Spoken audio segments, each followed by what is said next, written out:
Garrett Bird. The second baseman, number 40. Hello and welcome to Foundation Field here in Hamilton, Ohio, as the Hamilton Joes will play host to the Ohio Marlins for the second time this season. Sam Newcomb here alongside Luke Westpoli. Luke, last time these two teams met, it was a little heated battle, but the Joes ended up walking it off on the pass ball, Broom scoring. Yeah, it was a great game. We saw 2 ejections, one from each side, and that was a lot of off-field stuff. But on the field, we saw some great baseball as well. As you mentioned, the Joes walking it off. Really exciting game in 10 innings. It's still very early in the season, but you still feel like the game between both these teams is a must-win for both these teams, as the Marlins have lost 4 straight since they lost to the Joes earlier this week, and the Joes have lost 2 straight, and those 2 straight losses were 2 teams sitting at the bottom of the South Division. Yeah, 2 tough losses for the Joes against 2 of the bottom teams in the division on the road the past couple of nights, and they've kind of had a bad taste in their mouth after those. So coming back to Foundation Field, where they are undefeated this year, they're looking to get back in the win column. For the Marlins, though, a 22-0 thrashing against the Cincinnati Steam last night. They're really looking to rebound after their losing streak was extended and in that kind of fashion. So let's see if the Marlins will play with their heads on fire after losing 22-0. You heard that right, 22-0 in 7 innings of play. They gave up 9 runs in the 4th inning, 11 in that inning beforehand in the 3rd. So they really struggled, but they have a chance to make up for it and try to take down the Joes, and should be a fun one. Let's get into your starting lineups. Marlins will be batting first and playing center field, Garrett Bird. Batting second and playing second base is Clay Sorrell. Batting third and at shortstop for the Marlins are Angus State. Batting fifth and DHing, Gavin Lovsky. Batting 6th, and in left field, Bryce Stoltz. Batting 8th and playing first base, Brendan Franks. Batting 9th, and in right field, Blake Hentz. Batting 8th, and in center field is Nathan Meredith. And batting 9th and at third base is Aaron Garcia. On the mound for the Joes to start this top of the first inning is going to be Preston Heintzman. He's made 1 start this year, and it came a week ago today down in Xenia.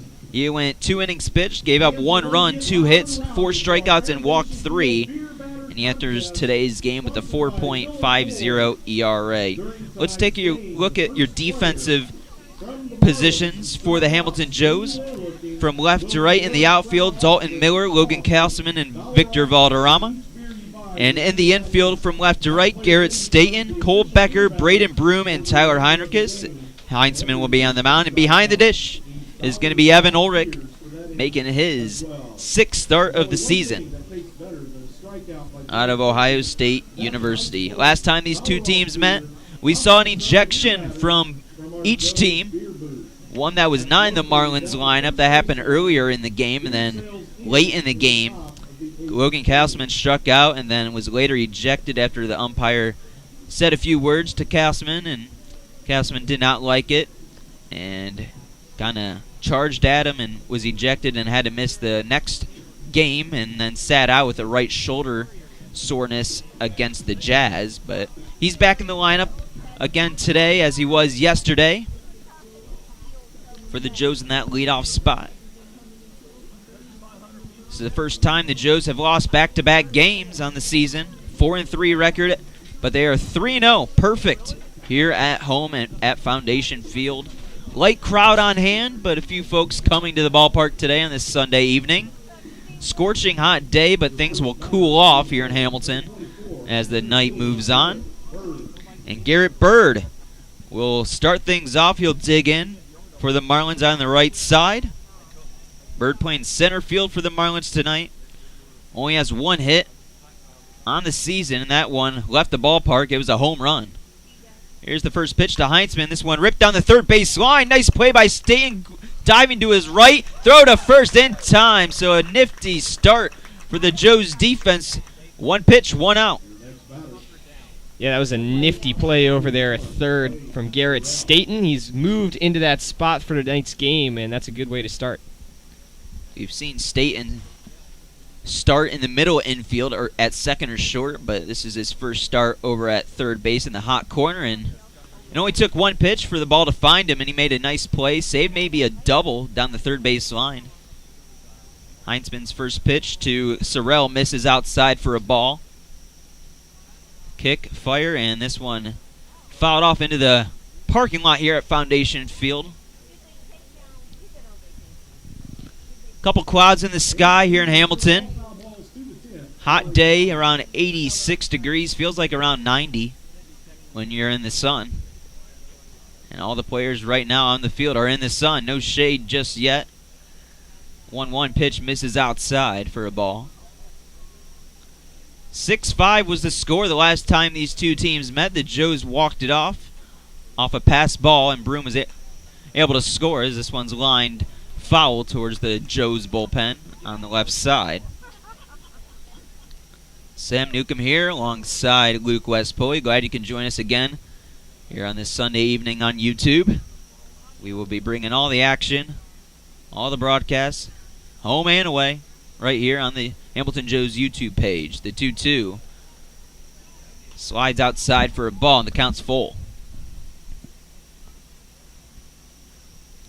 Luke, you're going to have double duties today with doing the stats. Our stats guy isn't here, and he'll also be doing the color commentating as the 3-2 pitch is lifted into left field. It's going to get down and past Miller out in left field, so Sorrell is into second. He takes a long turn around second, but will hold for a one-out double.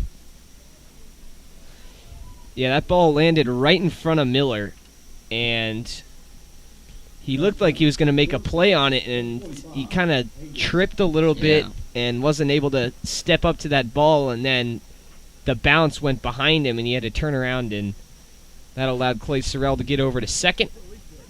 Yeah, it looked like Dalton Miller over there in left field was like in between and diving for it and trying to make a grab or just stopping it. And the third choice was letting it go by him, which he obviously didn't mean to do.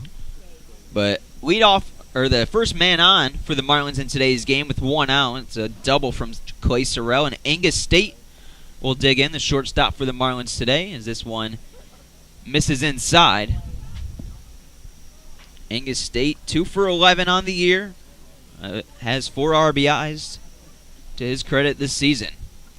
Marlins in their powder blue uniforms, red numbers, white pants. Kind of like an Ole Miss color scheme going on. Hamilton Joes in their white on whites, black caps. Heinzman comes set. He fires home and then it goes upstairs, but State goes chasing. And the count's even at 1. No scoring here in Hamilton. Top of the first inning. Game 8 of the season for both these teams. Joe's currently sitting third in the South Division of the GLSCL after dropping 2 straight. Heinzman with a high leg kick over to second. But no one there to cover. Just making sure Sorrell is not too comfortable over there. 1-1 the count with 1 out here in the first. Here's the pitch from Heinzman. In the turf, Ulrich scoops it up. Counts 2-1. Ulrich rocking the gray gear today. He did two nights ago. Or he actually did play yesterday. He had the gray gear, and then he's been usually wearing the red. But he's made a change. The 2-1. Little dribbler down the left side to the Joes dugout. And the count's now 2-2 to Angus State. What a first name that is, Angus. Let's see if Angus can maybe score a run for the Marlins here in the top of the inning of the first. The 2-2 from Heinzman is a slider. Did it catch the plate? It did not. Home plate umpire David Blanchett not giving Heinzman the call there. It was very close. And for the second straight batter, the count was full. Sorrell hit a 3-2 pitch to left field for a single, or a double rather, and that's how he's on second base. Here's the payoff.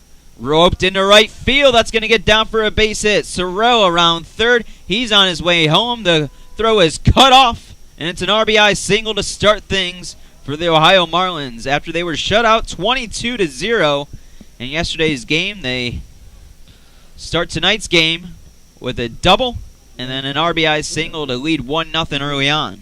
Number 10, Gavin Lovsky. Not the ideal start for the Joes. And Gavin Lufsky will dig in, the DH hitter for the Marlins today. Marlins not known to be very aggressive on the base paths. Lufsky squares the bunt, but this one is going to dribble foul. And another time where we've seen a bunt squared from an opposing team of the Joes and doesn't result in doesn't stay in fair territory. And it's an 0-1 count now to Gavin Lufsky, who's 1 for 10 on the season. Marlins only have 8 stolen bags on the year, but they've been caught 6 times. Heinzman comes set at the belt, fires over to first. Not in time. State leaning over towards second for a brief moment, but not the greatest throw from Heinzman over to Heinrichs at first. 1-0 the score. Marlins on top here in the top of the first inning. Heinzman fires home. This one skied into right field. Valderrama doesn't have to go too far for it. Makes the grab, and there's 2 outs. State was on the move. He retreats back to first, and there's 2 outs here in the top of the first inning. And Bryce Stoltz, the 5-hitter, will step into the batter's box out of the left side. 4 for 13 on the season, batting .308 through 7 games. Heinzman fires home, and this one fouled back towards the screen, straight back.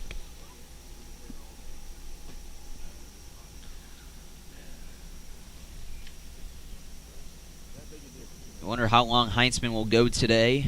Pitched 2 innings in the start against the Scouts a week ago. This one, chopper over to third. Staten Fields fires, and that's the final out of the inning. The Marlins get one across, though, and they lead 1-0. Joe's bats coming up for the first time today.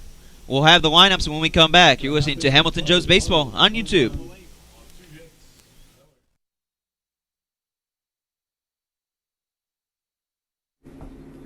ADG Services is Hamilton and Fairfield's most trusted painting contractors, offering deck staining, sealing, and waterproofing, as well as drywall texturing and exterior and interior painting, as well as many other services. ADG Services is your way to go for all your painting needs.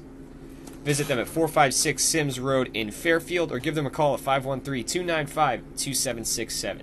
ADG Services, a proud sponsor of the Hamilton Joes. All Wealth Federal Credit Union is committed to providing for you.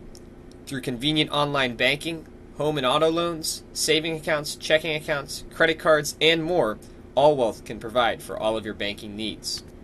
Located at 6 South 2nd Street in Hamilton, they can be found on the phone at 513-868-5881 or online at allwealth.org. All Wealth, supporting those who serve us. Butler County Mental Health and Addiction Recovery Services, in partnership with the community, is here to provide comprehensive recovery-oriented system of care and prevention. In addition, we continuously improve the quality of life of Butler County citizens through the support of addiction and mental health recovery services. Butler County Mental Health and Addiction Recovery, a proud sponsor of your Hamilton Joes. Back here in Hamilton, Marlins lead 1-0 after a single, or a double and a single by Sorrell and Inga State.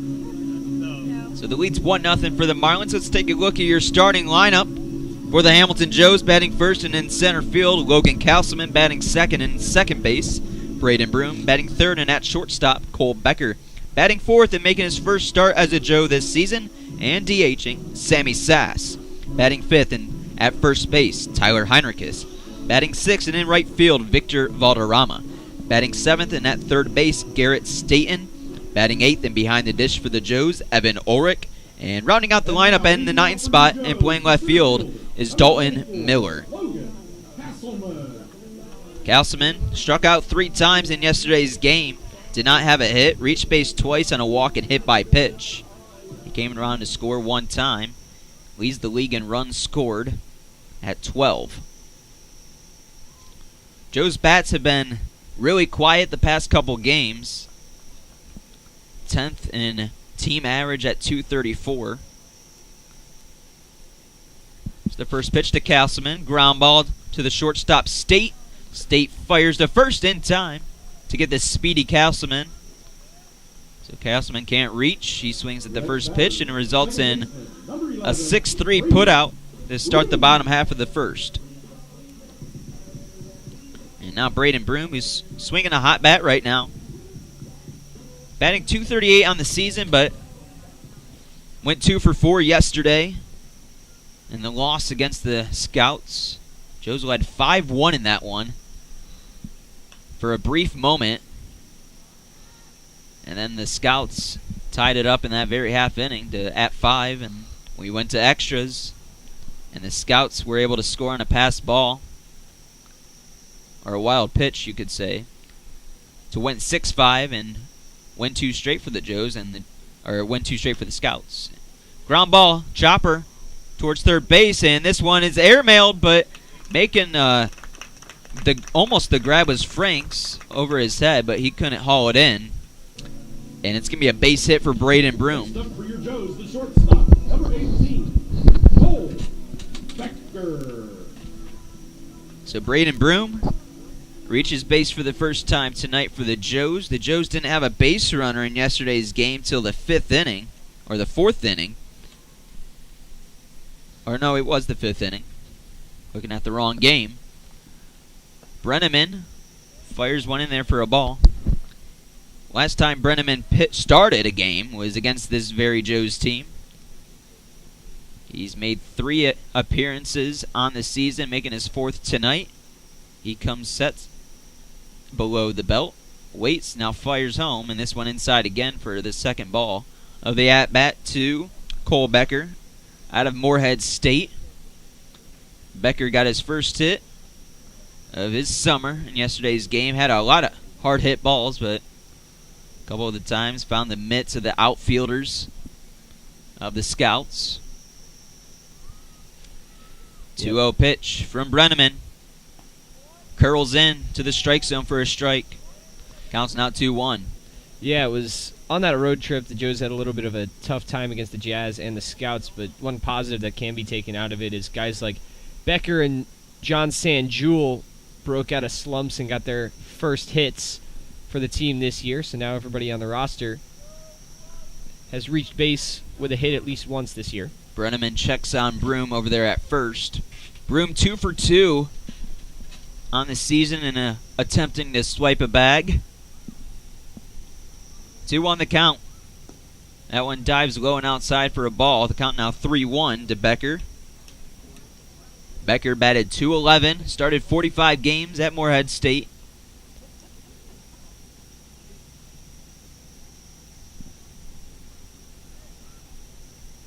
.3-1 the count with 1 out here in the bottom of the first. Marlins lead 1-0.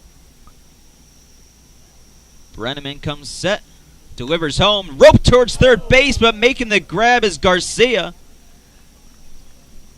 for a line out.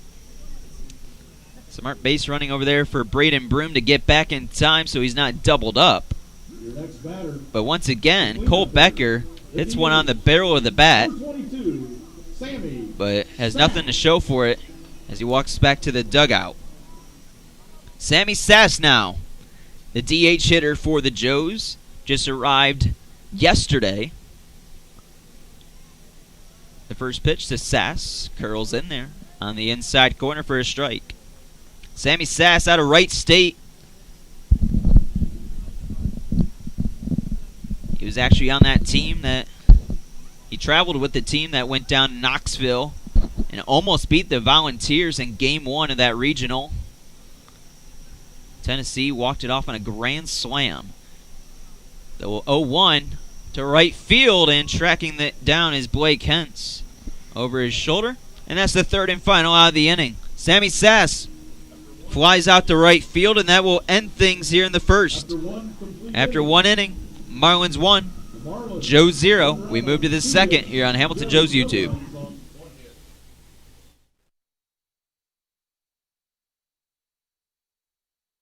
Bridgewater Falls offers guests a unique shopping experience with more than 30 shopping destinations, including Target, JCPenney, Ulta, Best Buy, Michaels, Dick's Sporting Goods, and many more. Bridgewater Falls also has a wide variety of delicious dining destinations. From burgers to pizza to sushi, experience all the flavors of Bridgewater Falls. Bridgewater Falls is located just off the Butler County Veterans Highway, Ohio 129, at the corner of Princeton Road and Bypass 4. Come experience a great shopping, dining, and services in the heart of Fairfield Township, Ohio. At Brown Dawson Flick Funeral Home, we don't just care for the recently departed. We serve those who held them most dearly. Our families have known since 1935 that they can count on our honest and respectful staff to provide only the highest level of service. The kind of service that you can't get just anywhere these days. We invite you to explore our site to learn more about Brown Dawson Flick Funeral Home at browndawsonflick.com, a proud sponsor of your Hamilton Joes.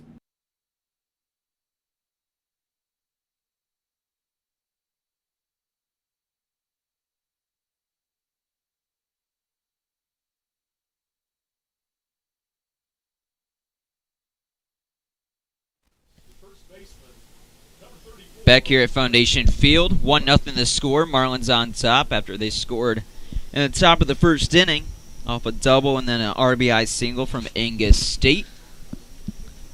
Marlins in their powder blues today. The Joes in their whites.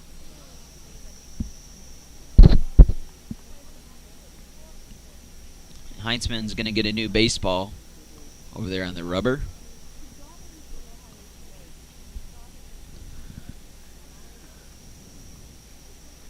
First pitch outside for a ball to Brendan Franks, the first baseman for the Marlins, 2 for 13 on the season, batting 154.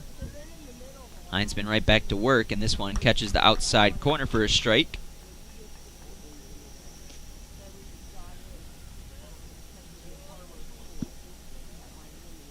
The pitch, did he go around? And they're not going to check. He did not go. Count now 3-1.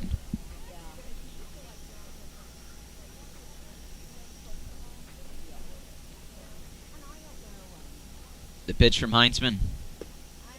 Upstairs for a ball. So leadoff walk for Brendan Franks. And Blake Kentz will step in. He's batting .400 on the year in the 10 at-bats thus far. Batting out of the left side. Delivery from Heinzman. Misses low, below the knees for a ball. Marlins have lost 4 straight. Joes have lost 2. Both teams trying to get back to their winning ways. Heinzman's pitch, and that's through the right field for a single. Valderrama fields it, throws the second. After making the wide turn was Franks, but he's in there in time. And a walk and a single to start the top of the second for the Marlins. And there's no one out here in the top of the second inning. So Heinzman running into trouble once again.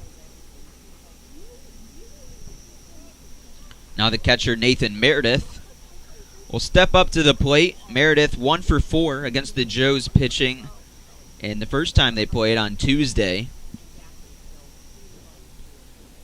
Meredith squares to bunt, but misses as it went right into the mitt of Ulrich behind the dish. Let's see if Meredith has the bunt sign once again. Here coming up on this 0-1 pitch. He squares. He can't get it down. It's foul. He got it down, but it wasn't in fair territory. And now the count's 0-2, so you're probably going to scratch the signal to bunt here. We're still yet to see an opposing team put a it's bunt crazy. in fair territory against the Joes. A lot of teams have tried, but it's always been pulled back or put foul. I don't know if that's the pitching doing a good job, or it's just, you would think, just the batter's just unable to put one down. Yeah, just bad luck maybe. So no balls, 2 strikes to Nathan Meredith. The pitch from Heinzman just misses. The fans here at Foundation Field wanted that one called strike 3. The home plate umpire, Blanchett, saw something different from his perspective, and the count's now 1-2. 1-2 pitch. Line straight up the middle, base hit. Around third and coming home is Franks. They'll cut it off, throw to third is Wild all the way to the Joes dugout. And there's going to be runners on second and third with still no one out, and it's a 2-0 game. Next up for the Marlins, third baseman, number 2. So an RBI single credited to Nathan Meredith. And he reaches second on the errant throw. And now the 9-hitter, Aaron Garcia, will step up to the plate. He went 0 for 5 in the first meeting against the Joes, struck out 4 times. But the Marlins have squared up Heinzman very well in the early going here as Garcia looks at a strike in the outside upper half of the plate. Coming into the game, Marlins batting .213 team average, which is 12th in the GLSCL, as he looks at another one on the outside half of the plate for a strike, and the count's now 0-2. No outs here in the top of the second. Runners on second and third for the Marlins, and they lead 2-0. Heinzman fires home, swing and a miss. Garcia strikes out again against Joe's pitching. Ladies and gentlemen, we have our beer batter. It'll be number 2, Aaron Garcia. For the rest of the inning, $1 off. All and now Garrett Bird, the top of the order, up for the Marlins. Bird grounded out to third baseman. Staten made a nice play over there at third base, diving to his right down the line. And was able to get Bird out in time. First pitch to Bird. Outside for a ball.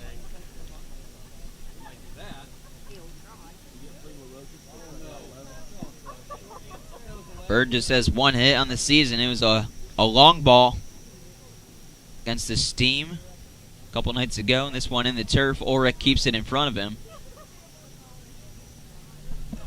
And now the count's 2-0.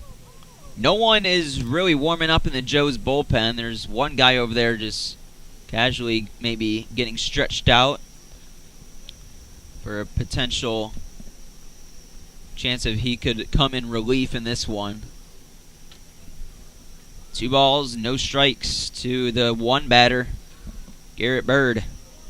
That one misses inside. 3 balls and no strikes now.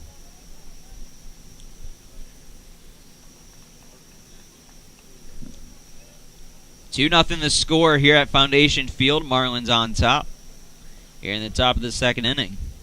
Heinzman trying to get a get-me-over strike, but this escapes all the way to the backstop, and it's going to score another run. Ruud has a wild pitch, and the score is now 3-0.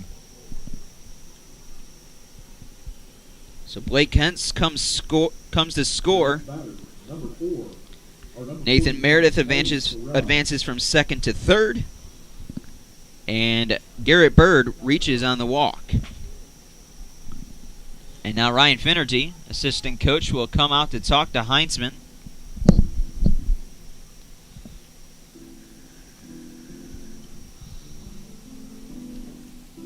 As there is only 1 out here in the top of the second inning, and the Marlins, after losing 22-0, they have a 3-0 lead here in the second.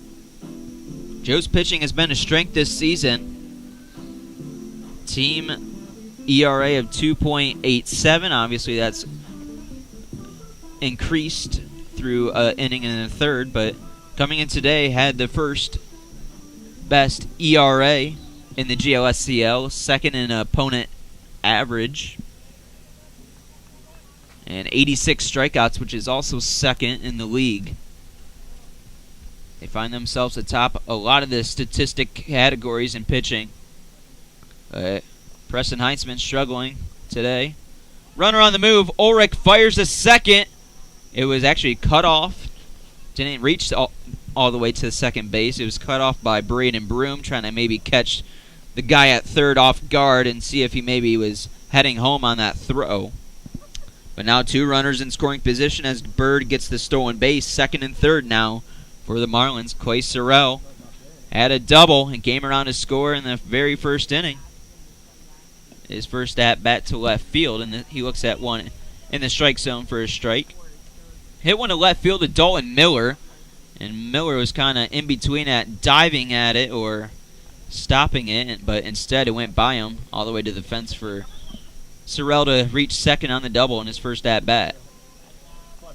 0-1, outside and low for a ball.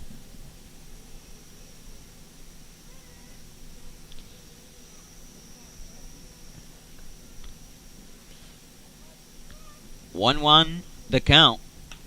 Ground ball up the middle. Cole Becker fields. He throws, and Heinrich is able to stay on the bag over there at first for the second out of the inning. It looked like it was going straight up the middle, but then took a hop towards the left side, towards Becker, when it hit the mound. So now there's 2 down, but a run comes across to score. It's an RBI ground out for Clay Sorrell. And Garrett Bird stands at third. Angus State had an RBI single his last at-bat. Fouls one off straight back towards the netting. So the Joes find themselves down 4-0 here in the second inning.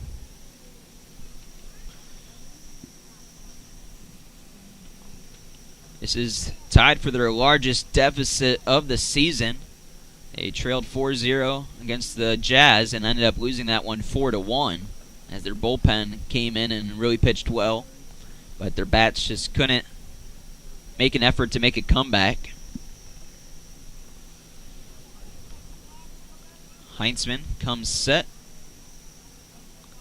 at the belt. Now delivers home. That catches a piece of the inside corner for a strike. And there's 2 strikes to the 3-hitter, Angus State. State is the 7th man to bat in this inning for the Marlins. Heinzman trying to get out of the jam, and it's a strike 3 looking. So the Marlins score 3 in the top of the second to add to their lead. Their lead is now 4. As we move to the bottom of the second, Joe's trying to make up some runs back here at Foundation Field and try to keep their perfect record alive here at home. You're listening to Hamilton Joe's Baseball on YouTube.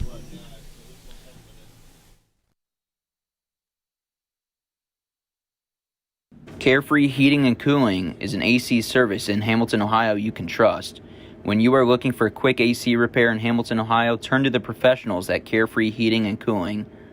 With a name for completing the work correctly the first time, you can rely on our quality service to get your AC system working like it should. When you need air conditioning fast, call us at 513-268-5164, or you can also contact us online at carefreeheatingandcoolingco.com. Joe's fans, Chatterbox Sports is your home for high school sports all across Butler County. For live events, exclusive interviews, podcasts, photos, and more, visit chatterboxsports.com. Also follow them on Twitter and Instagram at cboxsports. For over 130 years, Coca-Cola has been guided by a spirit of creativity, innovation, collaboration, and love of community. The next time you come to Foundation Field to watch a Hamilton Joes game, do yourself a favor and get yourself an ice-cold Coke. Coca-Cola, proud sponsor of the Hamilton Joes. Are you switching or looking for a new bank? First Financial Bank is the perfect fit because they put you first. Their 3 goals is to stay flexible to serve your needs, invest in the community financially and personally, and they tailor their services to your needs. First Financial Bank.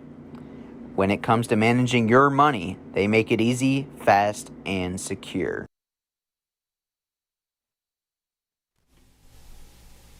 Back here at Foundation Field, Joe's trail 4-0, entering the bottom half of the second inning. Tower Heinrichs will lead things off for the Joes as he looks at a ball that just misses below the strike zone.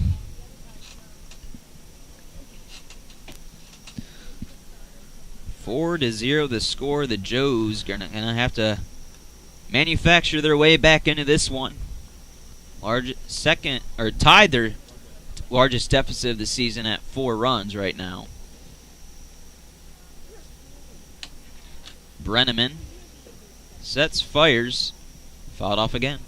2 strikes now to Heinrichs. Brenneman started on Tuesday against this Joe's team. Went 5 innings, gave up 4 earned runs, 4 hits, 4 strikeouts.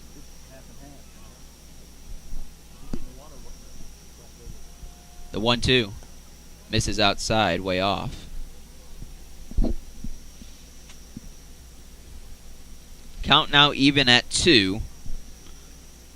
Here into the first batter, Heinrichs in the bottom of the 2nd inning. The pitch from Brenneman lifted into center field. Coming in to make the grab is Bird, and he will snag it for the first out of the inning. So a fly out to center field for Heinrichs, and now Victor Valderrama, the right fielder, will dig in for the Joes. Your next batter, the right fielder, number 5, Victor Valderrama.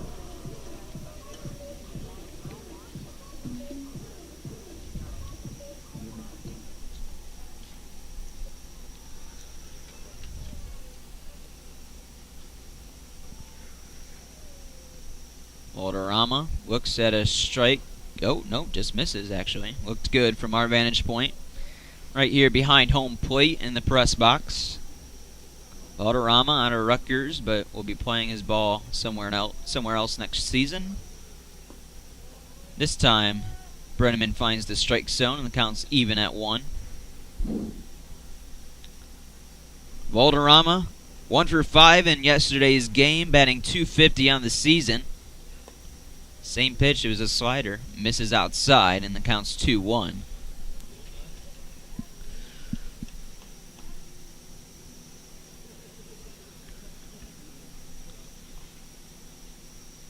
2-1 pitch, lifted into right field, Hence underneath it, and will make the catch for the second out of the inning.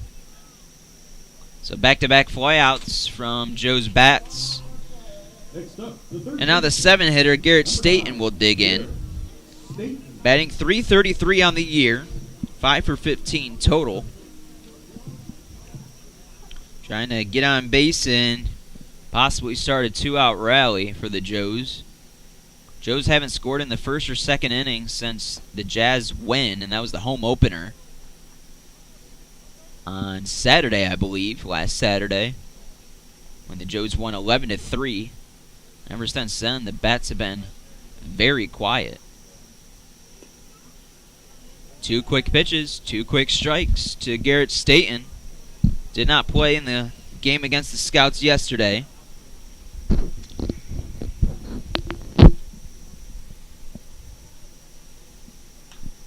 This one ripped into right field, base hit. So Staten is aboard with the 2-out single. Good piece of 2-strike, 2-out hitting. And he continues his success at the plate. Now the 8-hitter Evan Ulrich, who is catching for the Joes today out of Ohio State, will bat for the Joes from the right side. Batting .158 on the season. Yesterday went 1 for 4 for the Joes.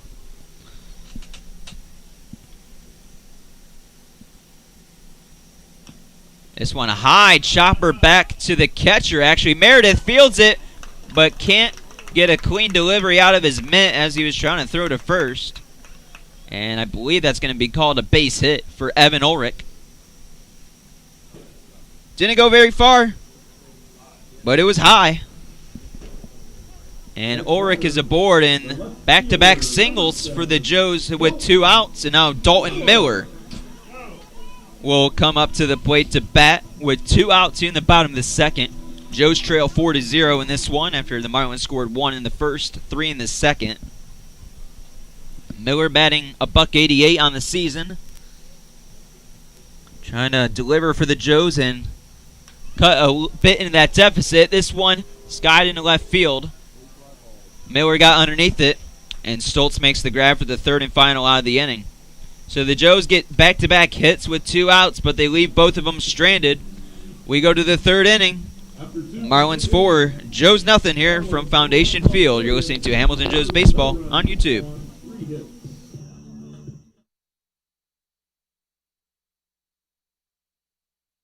Come curious and leave inspired.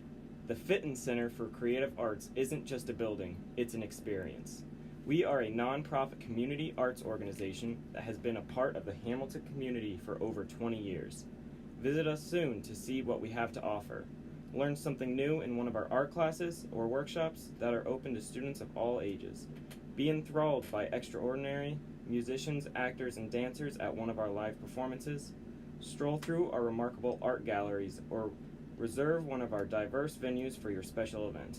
Become a part of the Fitton Center and redefine the way you experience the arts in Hamilton. Kettering Health Hamilton at Fort Hamilton Hospital, founded in 1929, is dedicated to providing Butler County with community-focused health care. With skilled specialists and cutting-edge technology, they feature advanced wound care, emergency care with a Level 3 trauma center, heart and vascular care, maternity care, and orthopedics and joint replacement. Visit them at 630 Eaton Avenue in Hamilton or give them a call at 513-867-2000 for all of your healthcare needs. 4-Star Mechanical is your one-stop shop for all things heating, ventilation, air conditioning, and refrigeration. With over 100 combined years of industry-specific experience, they're equipped with the design and job site knowledge to complete every project from concept to routine maintenance. Call them at 513-737-1008.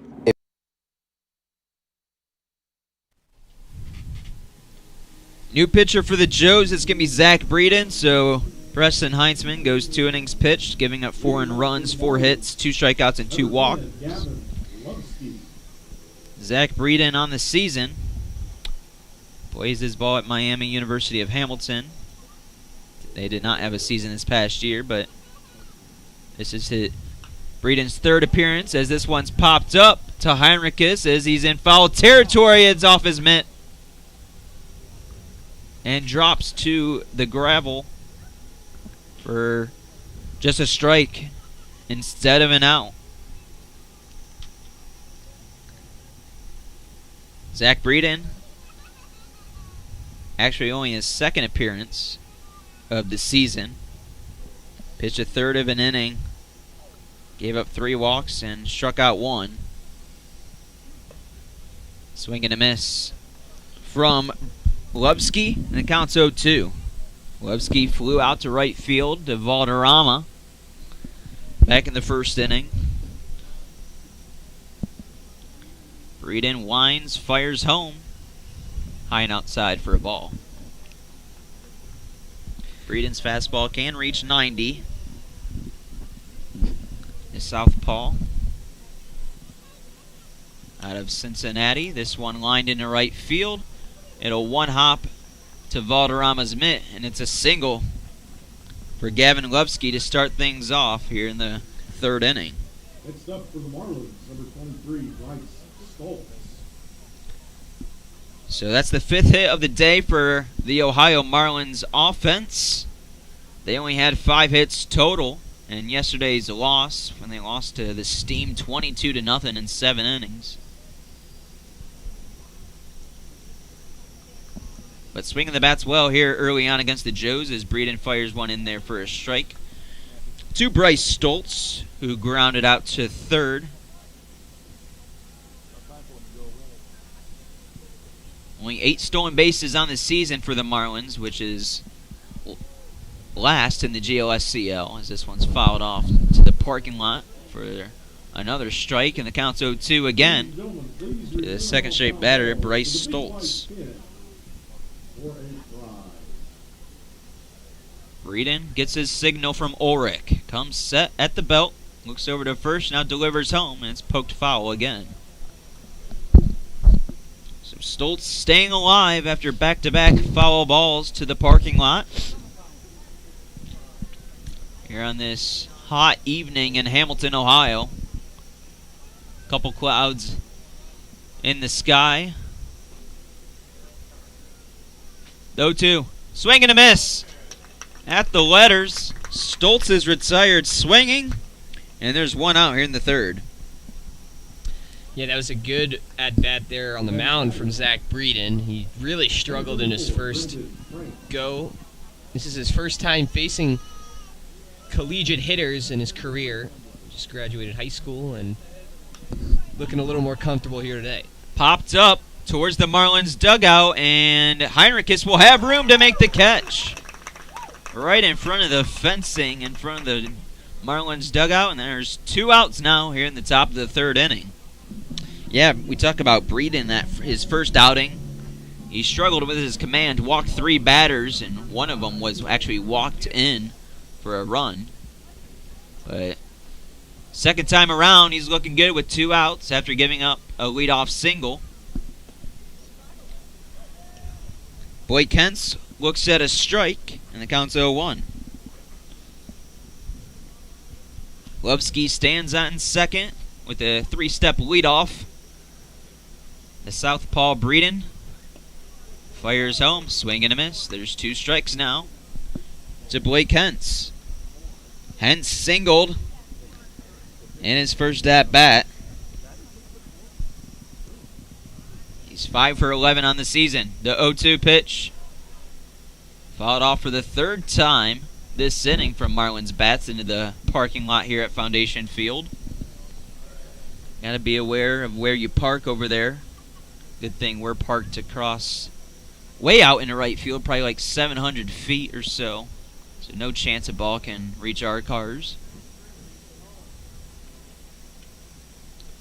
No balls, 2 strikes to Blake Hentz. Lefty on lefty matchup here in the top of the 3rd inning with 2 outs. Swing and a miss. So Breeden, after giving up the leadoff single, strikes out 2 and makes another guy pop out into foul territory. And that will be the end of the top of the 3rd inning. We move to the bottom half of the 3rd. Marlins lead 4-0. Joe's trying to get the bats going and score some runs here at Foundation Field. You're listening to Hamilton Joe's Baseball on YouTube.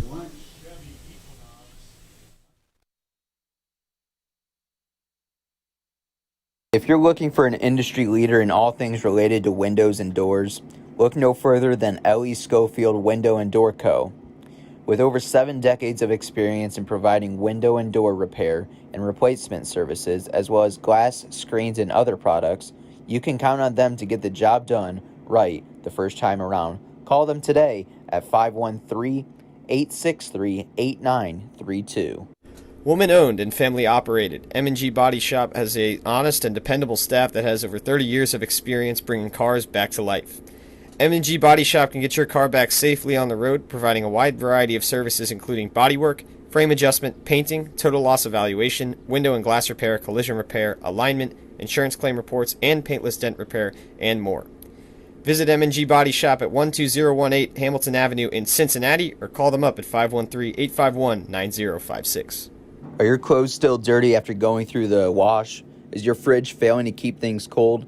Pay Appliance Service offers superior home appliance repair in Hamilton, Ohio, so you can get on with your day-to-day activities. They are a family-owned company offering fast and reliable appliance repairs. Their skilled service technicians work on a wide variety of brands and home appliances, providing quality repairs on everything from dishwashers to microwaves. Go to their location at 780 South Martin Luther King Jr. Boulevard or contact them at 513-285-3519. Back here at Foundation Field, top of the order, we'll lead things off for the Joes here in the bottom of the 3rd inning. Logan Castleman grounded out to shortstop Austin State. He only saw 1 pitch, put it in play as he takes a pitch this time and there for a strike. Castleman coming in today's game batting .412. Has a really good on-base percentage for the Joes this season. He hits this one hard to second. And Clay Sorrell has it bounce off his mitt as he lifted up his head, and I don't know if he was a little scared over there. And it's a very sharply hit ball from Castleman. And is that going to be a rule to hit? It will be a hit for Castleman. So after being hitless in yesterday's game, he gets a hit in his second at-bat to start things here in the 3rd. Braden Broom, single back in the first. He's now up to the plate. He'll look at a strike on the inner half of the plate. Castleman has 6 stolen bases on the year. 6 for 6. Has not been caught. Brenneman out of the stretch. Flings it home. Castleman on the move, but it hit Ulrich. It got a piece of Ulrich on the shoulder. He will be aboard. Or not Ulrich, Braden Broom. Braden Broom. And now Cole Becker, the 3-hitter for the Joes, will now come up to the plate with 2 runners on and no outs. So opportunity for the Joes to cut into their deficit, which currently sits at 4. Braden Broom gets hit by a pitch. He's at first. Castleman reached on a single. He's at second. Becker hit one hard, but lined out to Aaron Garcia at third. This one inside for a ball. Becker's been hitting the ball hard the past 2 games, but only had 1 hit in yesterday's loss against the Scouts. 1 ball, no strikes. Castleman toying with Brenneman. This one's fouled off to the screen. Castleman was on the move on that pitch that plunked Braden Broom. See if Castleman will be dashing towards third here. 1-1 the count. No outs here in the bottom of the 3rd inning. Brenneman looks over at second. Now looks home, fires home, and it's fouled off over the netting this time and into the softball field just next door to Foundation Field on the right side. So now 2 strikes to Cole Becker. He's going to have to stay alive. Brenneman lasered in for the signal from Meredith behind the dish. Comes set. Fires home. This one poked into left center field. That's going to get down for a base hit. Castleman around third. He'll score easily. Braden Broom tries to go to third, but he's going to be out. He will get caught trying to advance 2 bases. And instead of having 2 guys on with no outs, here in the 3rd, there's 1 out. And Cole Becker will advance to second. A run will score. So the Joes get their first run of today's game, but Braden Broom is caught in between second and third for the first out of the inning. Number 22, Sammy Sass. So credit an RBI single to Cole Becker on that base hit to left center field. He reaches second also. And now the 4-hitter, Sammy Sass, will come up to the plate. Sass flew out to right field in his first at-bat. This time he grounds one through the left side for a base hit. Around third and coming home is Becker. He will be in there standing up. Sass is in there to second after Bryce Stoltz couldn't gather it in left field. It's going to be a single for Sass and an advancement to second. So an RBI for Sammy Sass. Didn't take long for him to get in the RBI category in his first game as a Joe. And now it's a 4-2 game.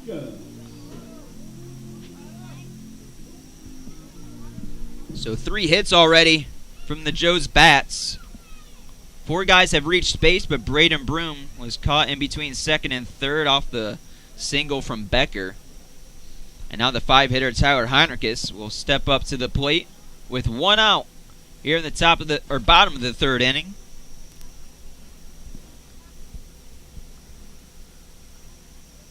Brenneman fires home, catches a piece of the plate on the inside corner for a strike. So no balls, 2 strikes to Tyler Heinrichs. Only 2 hits on the season and 16 at-bats. But it's been a hit party here in the 3rd for the Joes. Let's see if it continues to be contagious for the Joes' bats. The 0-2 pitch from Brenneman. Fouled and out of play. Down the right side. And we'll do it again. Heinrichs flew out to center field in his first at-bat in the 2nd inning. The 0-2 pitch from Brenneman. Lined and down for a base hit. It's fair down the right field line. This will easily score Sass from second. And around second, heading to third is Heinrichs. He's in there for a stand-up triple. So the Joes are within a 1 run now, as the score is now 4-3 after the RBI triple. That's the first triple from a Joe this season from Tyler Heinrichs. Yeah, and it's refreshing to see the Joes bats be this good in an inning. This is probably some of the best hitting we've seen from them in a single inning in a while.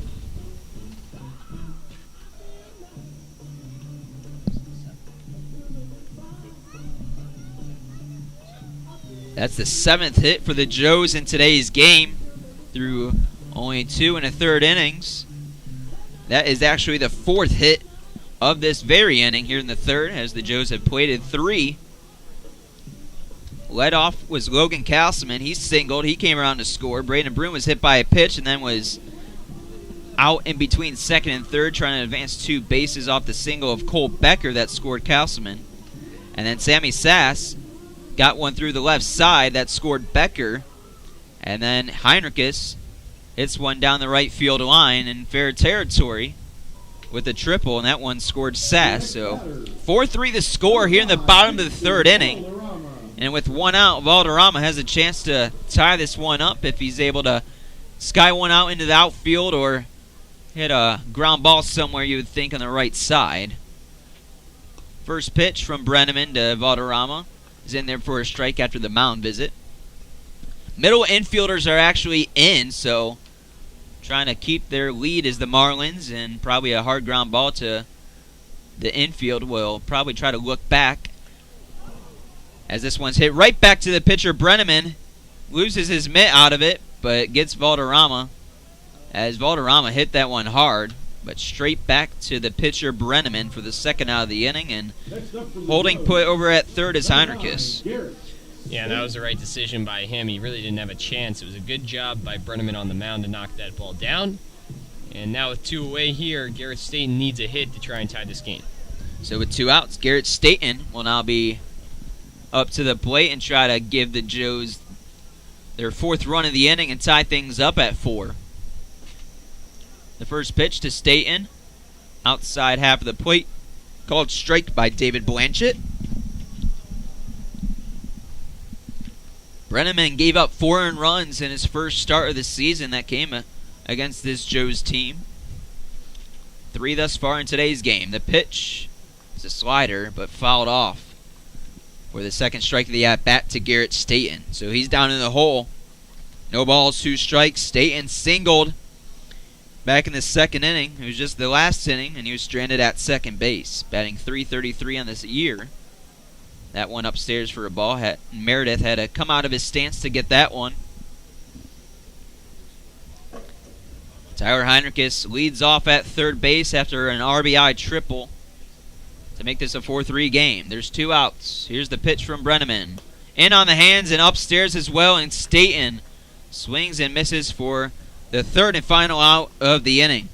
The Joes claw their way back within a run, though. They scored 3 off 4 hits, and they leave one stranded on 3rd base. We go to the top of the 4th inning. 4-3 the score. Marlins on top here on the Hamilton Joes YouTube. Joes, 3 runs on 7 hits.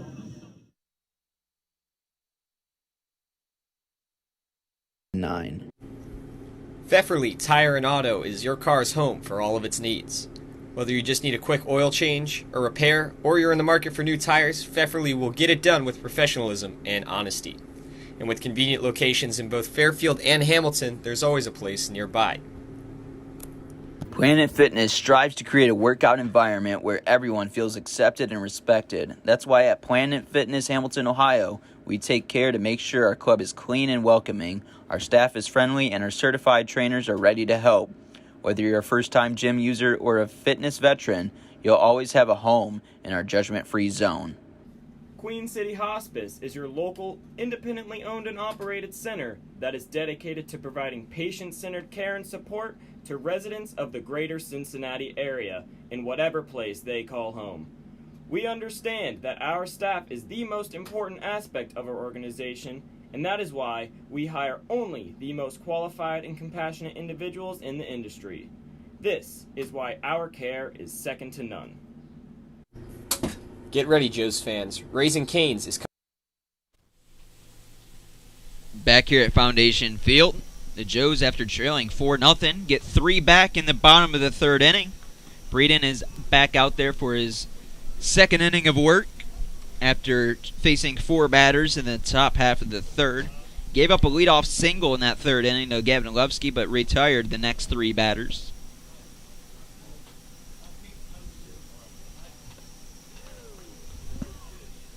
And he fires another one in there for a strike. So no balls, 2 strikes. Zach Breeden looking good early on. The stats on the Point Streak website had him only making his 2nd appearance tonight, but this is actually his 3rd. As that one in for a ball. Breeden pitched against the Jazz just a couple nights ago. Went 1 inning, gave up no runs, only 1 hit. Did not strike out any and did not walk any. This one off the end of the bat, or it was a swing and a miss actually, and it gets away from Ulrich. So Meredith will reach on the drop 3rd strike. Not an ideal start for the Joes, as it will result in a strikeout, but Meredith reaches to lead things off. And there's still no outs. Here's the pitch from Breeden to the 9-hitter Aaron Garcia. Garcia has really struggled against Joe's pitching. Total of 5 strikeouts in his 7 at-bats against Joe's hitters, or Joe's pitching.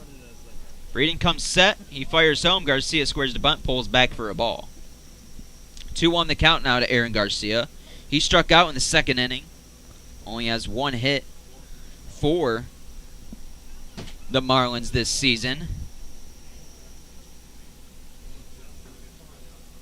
The 1-1 is bunted foul down the first base line. So now the count's 1-2.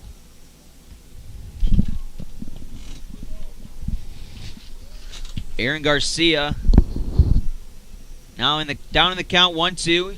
Just finished his senior year of high school, will be playing his ball at Northern Colorado next season. The 1-2 pitch from Breeden. Fouled off and out of play. And we'll do it again.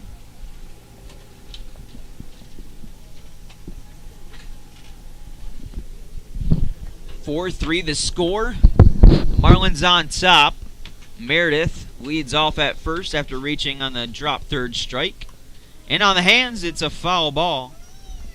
Garcia just gets barely a piece of it. And we'll do it again with the count remaining at 1-2.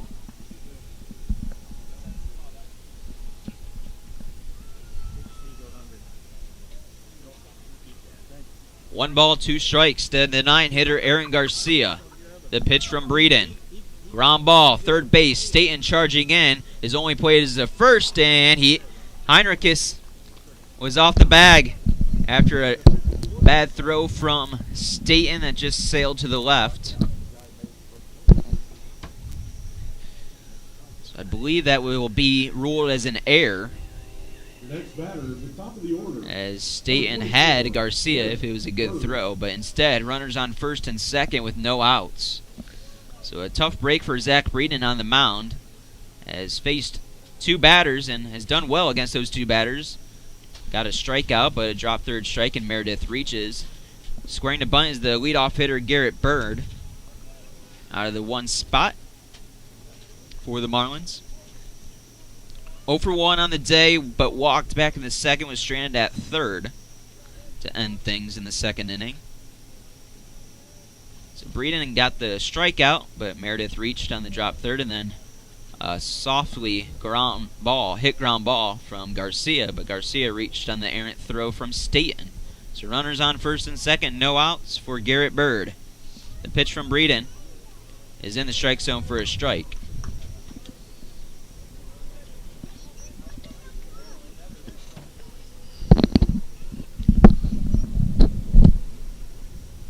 (4-3) the score.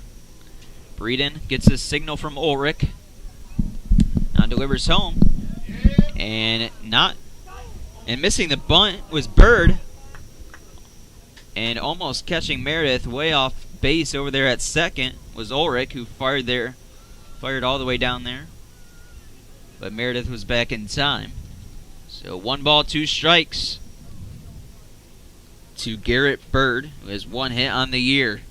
And that was a home run against the Steam a couple days ago. Breeden trying to retire Bird. The pitch, swing and a miss.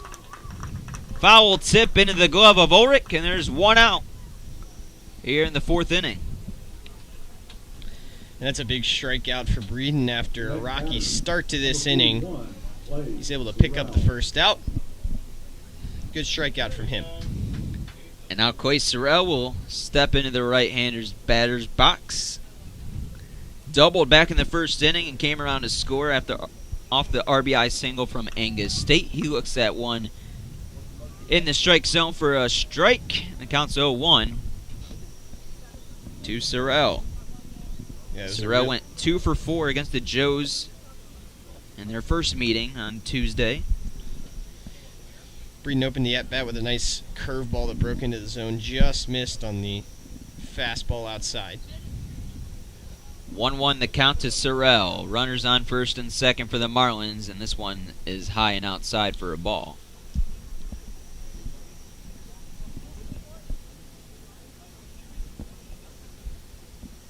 Sky's starting to clear up here on this Sunday evening. Just a couple clouds in straightaway center field.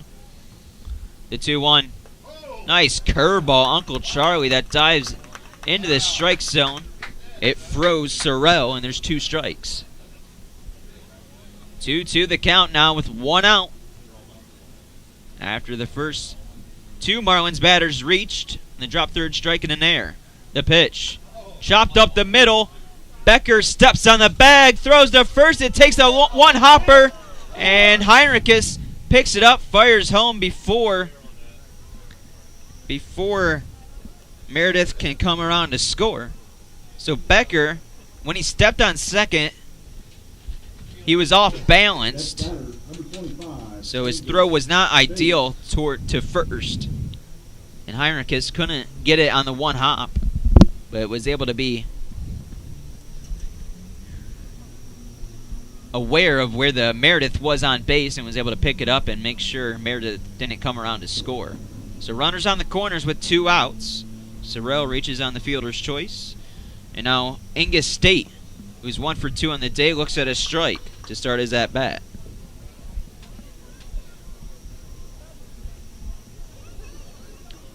State singled. It was an RBI single to score the first run of today's game. Then the Marlins scored 3 in the second to take a 4-0 lead. And then the Joes got 3 in the bottom of the 3rd. No balls and a strike to Angus State. The pitch from Breeden upstairs for a ball. Angus State played his ball at Abilene Christian University out of Palo Alto, California. He didn't play this past year for Abilene Christian, just transferred from Cuesta College. Swing and a miss, and there's 2 strikes to State. So Breeden looking to get his 4th out of the inning after Meredith struck out swinging, but it got away from Ulrich, and that's why he's on 3rd base, just on base in general. The 1-2, fouled off. Other than that, Breeden's really pitched well this inning. In his 2nd inning of work out of the bullpen. Heinzman went 2 innings, gave up 4 earned runs, 4 hits, 2 strikeouts, and 2 walks. 1 ball, 2 strikes. Here's the pitch from Breeden. It's a slider, but didn't slide enough. That is outside for a ball. Count now even at 2 apiece. 2's across the board. 2 balls, 2 strikes, and 2 outs. Here in the top of the 4th inning. Here at Foundation Field as the Shadows are over home plate. Skied into center field. This should be a routine fly ball for Logan Castleman as he actually has to track it down in the right center gap. He makes the grab, and there's 3 outs in the inning. That will end things in the top of the 4th. The Marlins strand runners on the corners, and we move to the bottom of the 4th inning. 8-9-1 hitters due up for the Joes. When we come back, you're listening to Hamilton Joes Baseball on YouTube.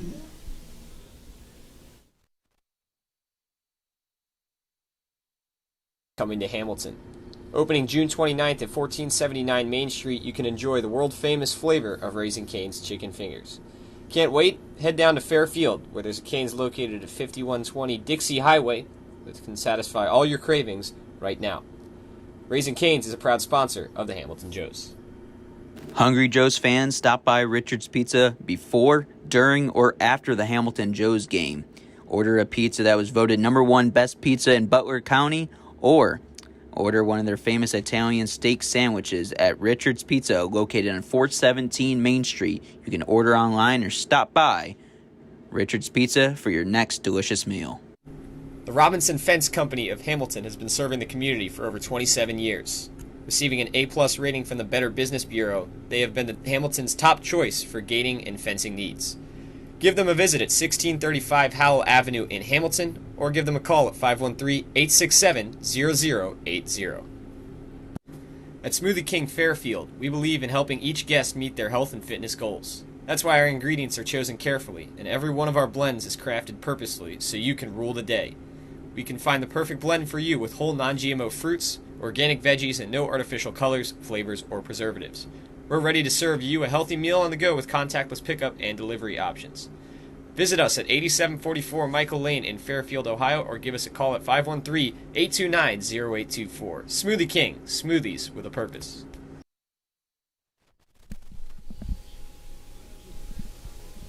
Back here in Hamilton, Ohio, Joes trail 4-3. Evan Ulrich will lead things off for the Joes in the bottom of the 4th inning. Singled back in the 2nd in his first at-bat. Ulrich out of Ohio State University did not get an at-bat for the Buckeyes this past season, but getting plenty thus far this summer as he looks at a ball at the letters. Our stats guy Kevin back in the booth after we had no clue what happened to him. So Luke is back here, am I right? As Ulrich grounds to first, and it's a 3 unassisted putout. Luke had a stats duty and color broadcasting duty, but now strictly just one job right now tonight. The stress levels for the remainder of the evening. Yeah, the stress level's been cut in half for sure. Kevin is always freaking out to the left of us. It happens at least once or twice per game, I feel like, and I never understood what that entailed. But after doing stats for just a couple of innings, I totally understand. Now the 9-hitter Dalton Miller pokes one out into right field, but right at the right fielder Hentz. And there's 2 quick outs here to start things in the bottom of the 4th inning. Yeah, Top of the order now. That was a pretty well hit ball by Miller, and it looked like it was headed for the gap. Yeah. He pushed it opposite field, but it just went over to the right fielder. Logan Castleman now up to the plate. The top of the order for the Joes. 1 for 2 on the day is Castleman. Singled and got things going in the last inning, where the Joes got 3 across. Castleman looks at a strike. The first pitch from Brenneman. Here with 2 outs. There is a guy warming up for the Marlins down the right side as Castleman fouls one off to the netting. Now there's no balls and 2 strikes to Logan Castleman. Brenneman trying to have a quick inning of work here. The pitch. Lined into right center field this time. It will get up the gap all the way to the wall. Castleman around second. He's charging over to third, and he's in there sliding head first with a 2-out triple. So we hadn't seen a triple all year from the Joes, but we already have seen 2 tonight. So let's see if Braden Broom can bring Castleman home with 2 outs. Broom is 1 for 1 on the day. Got hit by a pitch in his last at-bat. Brenneman. First pitch delivery to Broom is outside, and Meredith slides over to his right to keep it in front. At bats with 2 outs have been kind of a strength for the Joes this year. They've done a pretty good job, not just with hitting, but also just getting on base through walks and hit by pitches. 1-0 is hit straight back softly. Now the count's 1-1 to Braden Broom.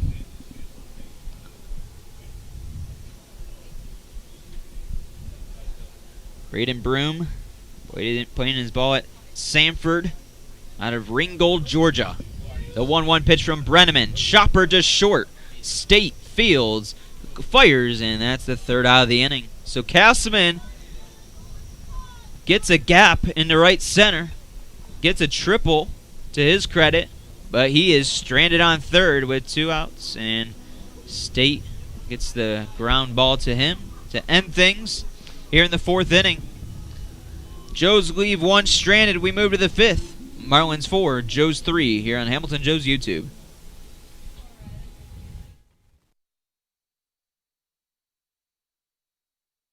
Story Point Fairfield isn't just a place to reside. It's a place for residents to truly shine every day, offering a diverse range of senior living services. Our community is designed to suit all resident lifestyles, from highly independent seniors to those who may require day-to-day assistance. Every resident becomes a member of our community. We strive to make sure each moment of each day is something to remember. Whether you need one surface for multiple sports or a sports-specific field build, the Motts Group is here to help. Their experience ranges from professional sports clubs to educational institutions to community complexes, fueling teams with consistent, safe, and reliable fields. Contact them at 513-548-3622 to get your new turf field. Back here at Foundation Field, Marlins lead 4-3. Castleman was able to get a 2-out triple, but Braden Broom grounds out to end the inning. And the lead still holds at 1 for the Ohio Marlins, who are 2-5 on the season. Still looking for their first road win, and they've lost 4 straight. Zach Breeden in for his 3rd inning of work. That one misses high for a ball. Gavin Lupsky will lead things off for the Marlins in the 5th. And he looks at 2 balls now. Lupsky 1 for 2 on the day. Singled back in the 3rd, but was stranded on base. The 2-0 is grounded foul into the Joes dugout.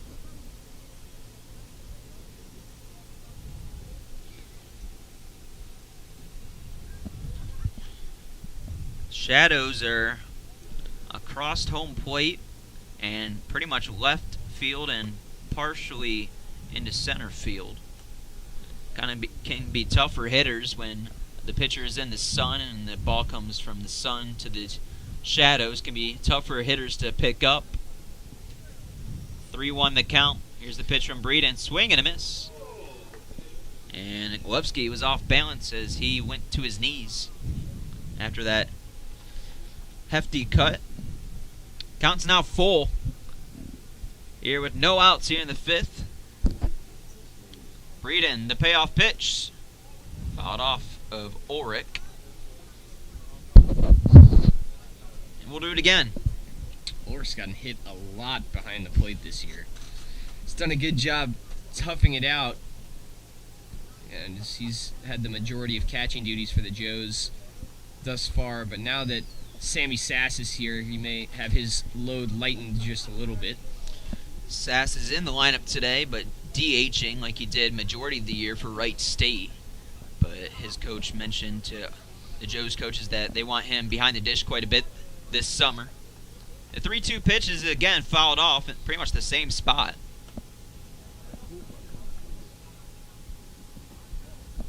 Levski, senior, and playing his ball at Culver Stockton College. Hometown is Willowbrook, Illinois. The payoff pitch from Breeden. Did he go around? He sure did.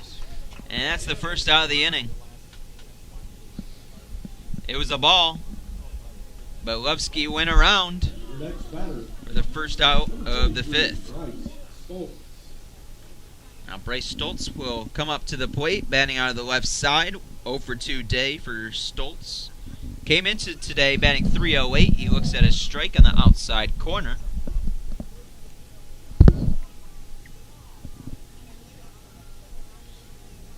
Zach Breeden quickly back to work.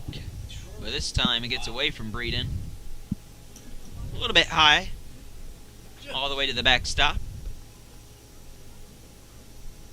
Count's now 1-1.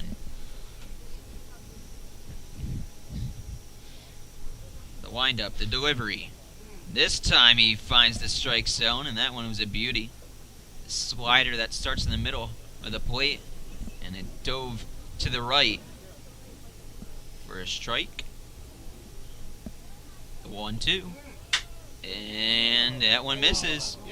Did he go around? Appeal down to first base umpire Kerry Lyle. He did not. Ulrich, who's behind the dish for the Joes, thought that one was strike 3. But instead, the count's now 2-2. Breeden, the pitch. Strike 3 looking. Ulrich will throw it around the horn. And there's 2 outs via the strikeout for Zach Breeden. Breeden looked really, really strong this inning, and he closed that at-bat out with a couple of nice pitches. Wasn't able to get the first call, but got the second one. And now Brendan Franks steps in. The first pitch to Franks from Breeden is fouled off straight over our heads in the press box. Junior out of Penn State. Hometown, State College, Pennsylvania. So he's playing his college ball right in his hometown. And another one that's fouled off over the netting. 2 quick strikes thrown from Zach Breeden. Breeden really struggled with his command in his first outing against Richmond, but has been phenomenal since. The 0-2 hit well into center field, actually shallow center field, and charging in to make the grab is Castleman for the 3rd out of the inning. The Marlins are retired 1-2-3. And we go to the bottom of the 5th. Joe's trying to tie things up or maybe take the lead as they trail 4-3. You're listening to Hamilton Joe's Baseball on YouTube.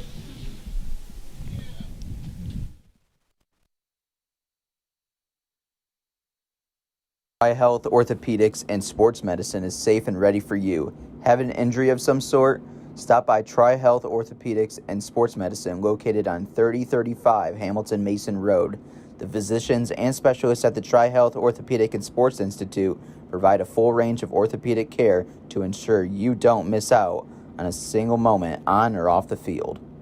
Joe's fans, in need of insurance, United Heartland Insurance Agency has your back. A consolidation of a number of family-owned independent insurance agencies dating back to 1872, for years they have been protecting the assets of their clients by offering comprehensive and competitive business, personal, and life insurance products. Visit their Hamilton office at 185 North Brookwood Avenue in Hamilton, or give them a call at 513-896-5555. The Greater Miami Valley YMCA. When communities get better, the world gets better. Discover how we positively impact the nation and how you can help us, one neighborhood at a time. The Greater Miami Valley Y, your local stop for building a healthy spirit for mind and body for all.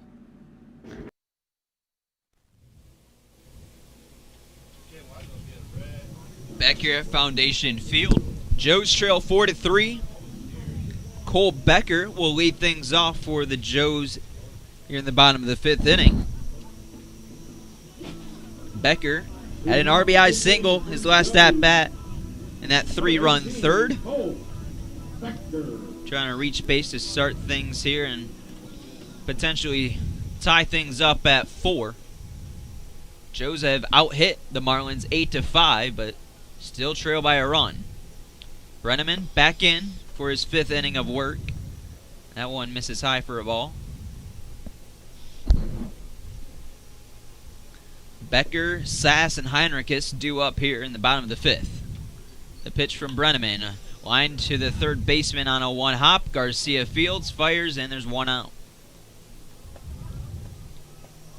So Becker grounds out to 3rd to start things here in the 5th. Now Sammy Sass will come up to the plate out of Wright State. Next up for your Joes, number 22. Sass was an All-Horizon first-team nominee. Batted .379 in the regular season. Had 12 home runs as well. As a COVID freshman. This is his second year for Wright State, but obviously the first year got cut short. The 1-0 pitch to Sass. Man, that looked like it was outside. But caught a piece of the plate according to David Blanchett, and the count's 1-1. The pitch from Brenneman. Hit hard, but way foul. And now Sass has 2 strikes on him. With 1 out here in the bottom of the 5th. Hometown for Sass is Columbus, Ohio.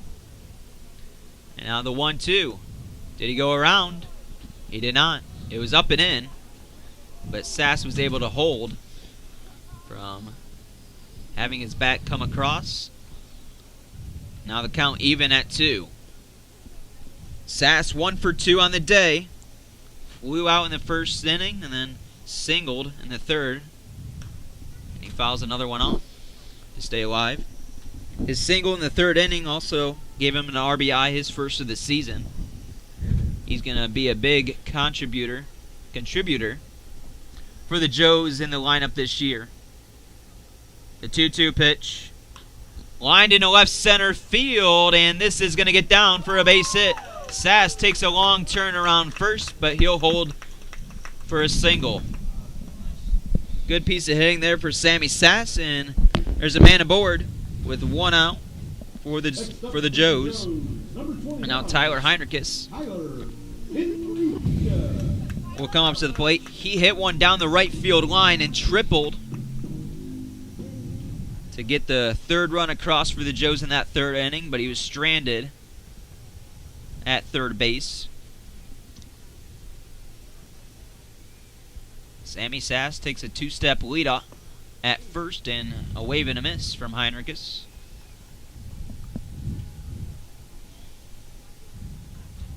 Heinrichs got his 3rd hit of the season for the Joes on that triple in the 3rd. Brenneman sets below the belt. Sammy Sass was leaning, but he's back in time as he did not have much of a lead over there at first.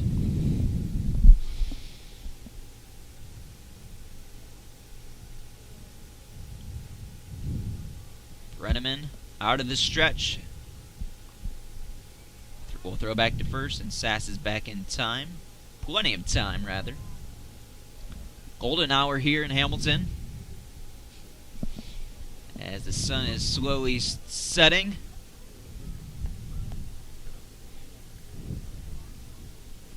No balls and a strike. Tyler Heinrichs, and he fouls one off. Straight back.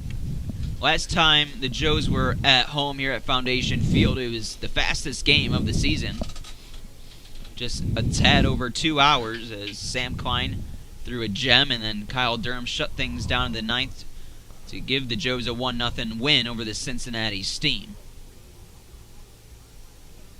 0-2 pitch to Brenneman, or from Brenneman to Heinrichs, and that went high and in for a ball. There was a guy warming up for the Marlins in their pen, but no one over there right now. Brenneman shakes off Meredith twice, and now comes Set. The pitch inside again, and the count's 2-2. Or it's actually full, according to home plate umpire David Blanchett. A little miscue from our GM running the scoreboard, Daryl Grissom. He caught us, and now the count's full to Heinrichs. With 1 out here in the 5th. But we'll have to wait momentarily as Brenneman checked on Sass once again for the 3rd time now. Sass doesn't have much of a lead. It's maybe a step and a half. The 3-2. Fouled off and out of play. Wasn't hit hard, but still left the ballpark. Or left the playing field, rather.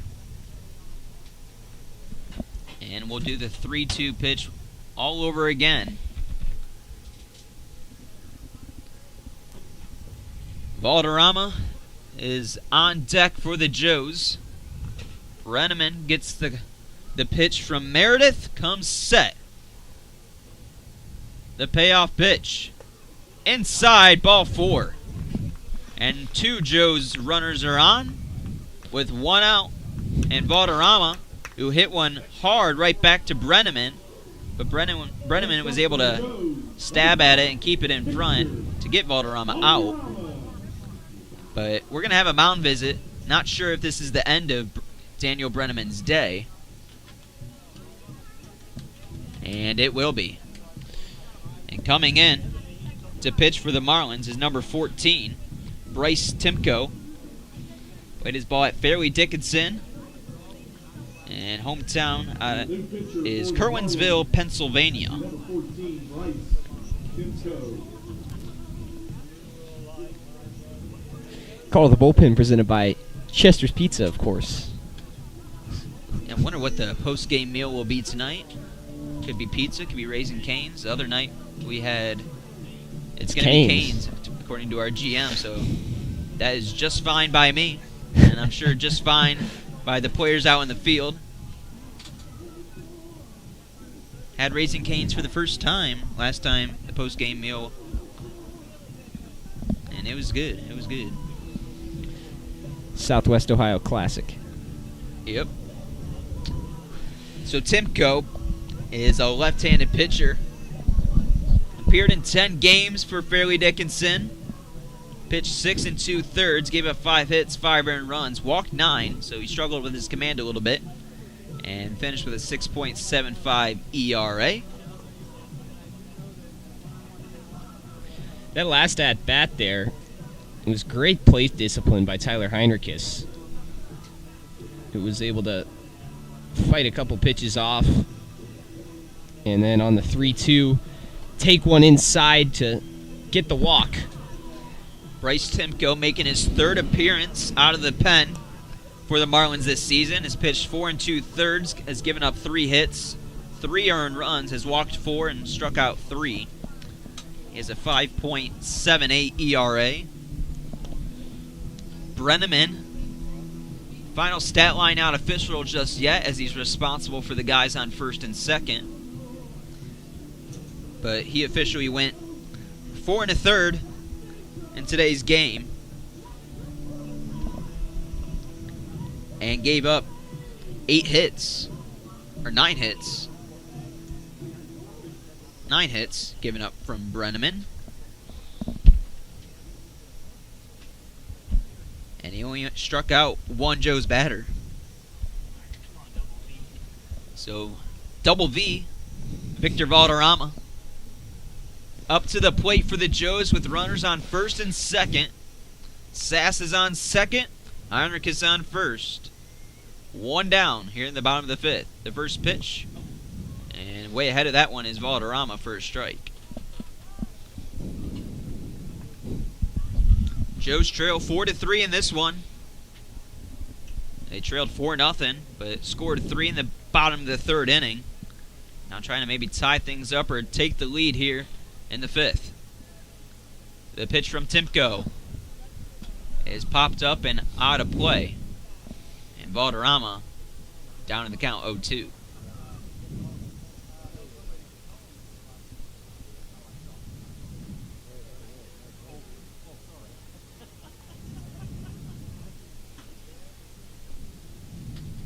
No balls and 2 strikes to Victor Valderrama, with runners on 1st and 2nd for the Joes.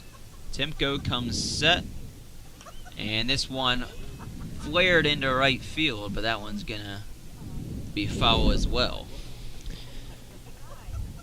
That was a nice slap from Valderrama. Unfortunately for him, it's foul. He's choked up on the bat just a little bit, maybe an inch or 2, but I think he's just trying to put a ball in play here.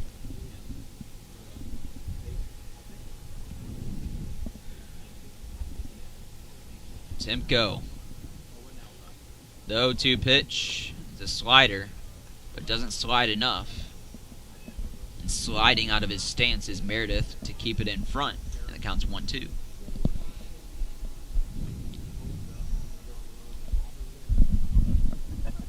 No more clouds in sight. Here at Foundation Field, just blue sky as the sun's starting to set. This one upstairs for a ball. After the count was 0-2, Valderrama has worked it to a 2-2 count.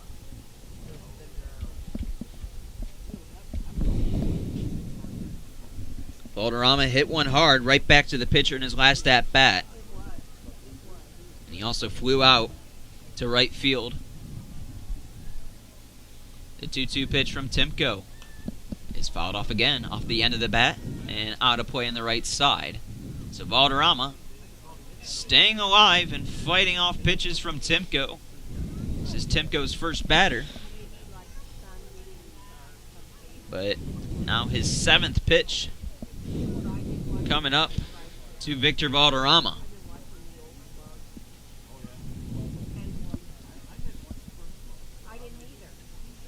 He sets at the letters. High kick, fires home. Valderrama staying alive. Another one fouled off. And now pitch number 8 coming up in a couple moments.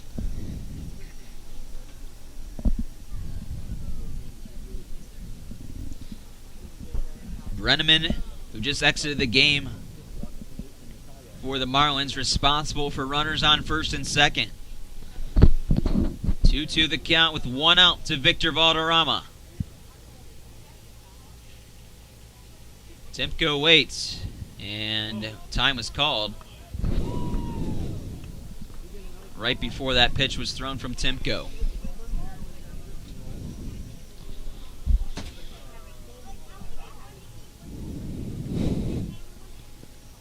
Here's pitch number 8 of the at-bat, and number 9 right around the corner. So Victor Valderrama, being a pesky hitter up there in the box. Timko has struggled to retire Valderrama here in this at-bat. First and second for the Joes as they trail 4-3 here in the bottom of the 5th inning at Foundation Field. The 9th pitch of the at-bat on its way. In the turf, that ball gets away from Meredith, and runners will advance 90 feet to second and third, and the count is full to Victor Valderrama, and we're going to see a double-digit at-bat pitch-wise for the first time tonight. Valderrama has had quite the at-bat, and let's see if he can cap it off with maybe a single that could possibly score 2 and give the Joes the lead. 1 out, runners on second and third. Pitch number 10 is coming up from Timko to Valderrama. Timko takes a deep breath, fires home. This one roped into center field. This should be deep enough to score the run. Tagging up from third is Sass, and he will be in standing up, and this game is all tied up at 4. So Valderrama doesn't reach base, but he does his job working a 10-pitch sac fly. And he'll get some high fives heading back to the dugout. Also worth mentioning, Heinrichs advances from second to third. Your next batter, number 9, Garrett. And there's 2 down here in the bottom of the 5th for Garrett Staten, who has an opportunity with a base hit to give the Joes their first lead of the game after they trailed 4-0. They worked all the way back to tied up at 4. Timko's pitch, in there for a strike.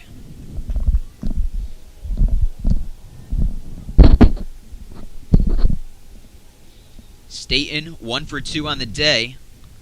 Singled in the second, struck out in the third. The 0-1. Pop up. It's going to be a long run, but it's going to get out of play. It was a long run for Brandon Franks. And the count's now 0-2. Last time Staten was up, the go-ahead run, or the tying run was on third, back in the 3rd inning, and he struck out with to end it. But this time he has the chance to give the Joes the lead if he's able to poke one out into the outfield for a base hit.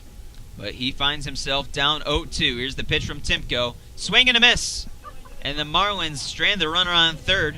But the Joes get one back on the sac fly 10-pitch at bat from Victor Valderrama.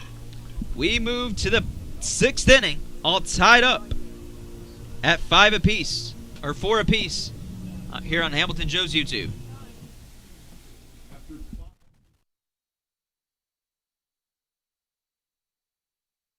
The Casual Pint is a community and neighborhood craft beer spot located in Hamilton that provides a vast selection of the best craft beers the region has to offer.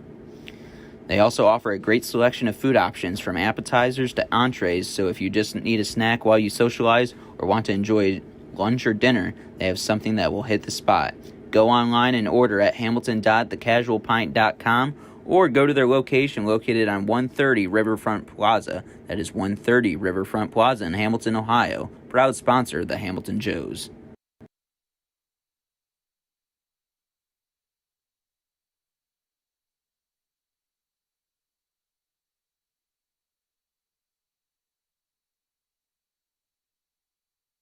Are your clothes still dirty after...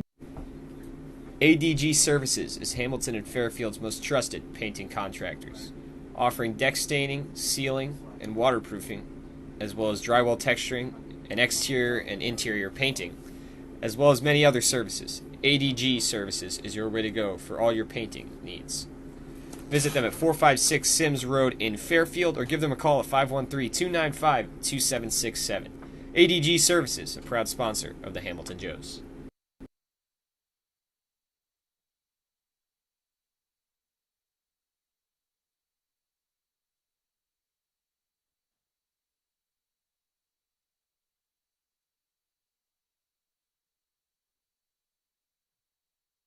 All Wealth Federal Credit Union is committed to providing for you. Through convenient online banking, home and auto loans, saving accounts, checking accounts, credit cards, and more, All Wealth can provide for all of your banking needs. Located at 6 South 2nd Street in Hamilton, they can be found on the phone at 513-868-5881 or online at allwealth.org. All Wealth, supporting those who serve us.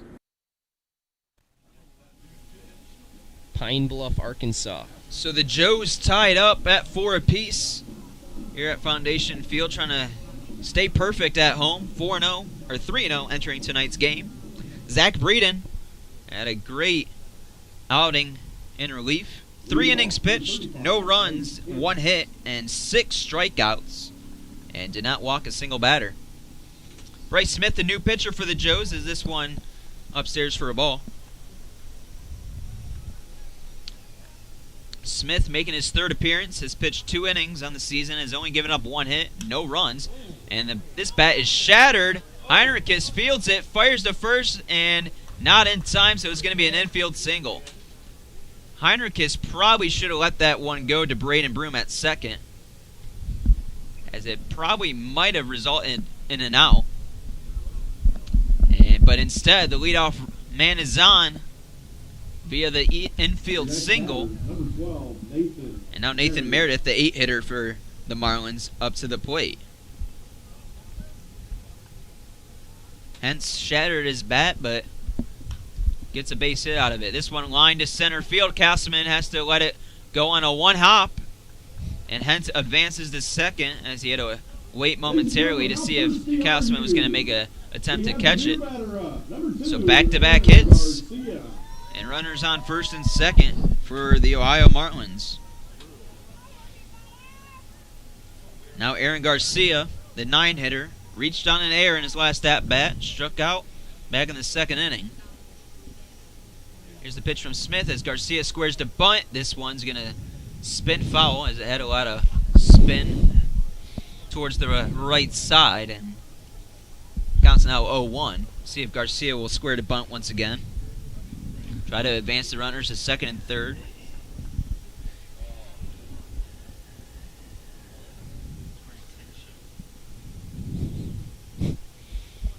Smith has only walked 2, has struck out 2. He's 2-0 on the season. This time the bunt is down for Garcia. Smith fields it and fires to Heinrichs for the first out. But a sack bunt. Runners on second and third with 1 out. Garcia does his job, and now top of the order. And Garrett Bird up to the plate. Bird has not been the word tonight. 0 for 2 on the day with the walk.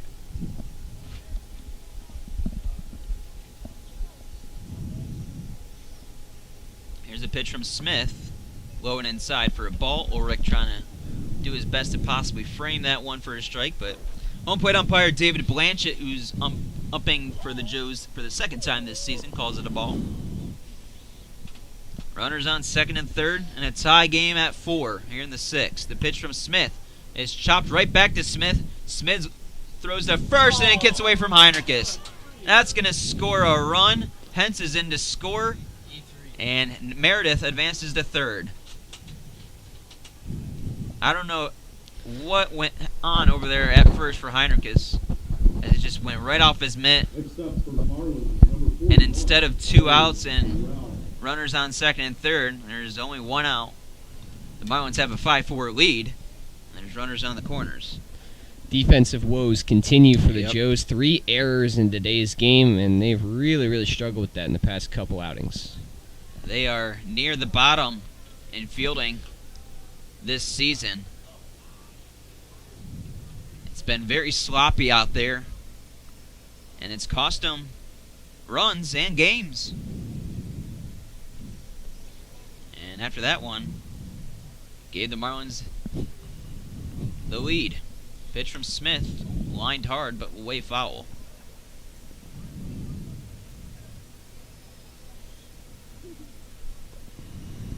So 5-4 the score, with the runners on first and third, with 1 out here in the 6th. Looked like the Joes possibly had a chance to maybe escape the jam with giving up no runs, but Smith threw into first. It looked like it was a good throw, and it tipped off the mid of Heinrichs past him, and hence was able to score. Smith ahead in the count, 0-2 to Clay Sorrell. Sorrell 1 for 3 on the day. The pitch outside for a ball. Trying to get Sorrell to chase, but Clay Sorrell holds put. One of the better hitters on this Marlins team. Here's the 1-2. Runner on the move. Ground ball to second. Becker has to throw over to first. No play at home, and Meredith is in for the second run of the inning, and the score is 6-4 Marlins. Next up for the Marlins, number 25, Angus State. Looked like it would have been a double play ball, but Bird was on the move to make it just a play to first. As Sorrell grounds out to short. There's 2 outs here in the 6th for Angus State, who is 1 for 3 on the day. Looks at a strike on the first pitch from Smith.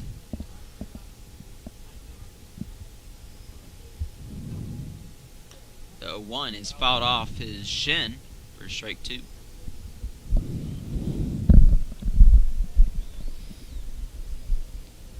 Three errors on the day for the Joes.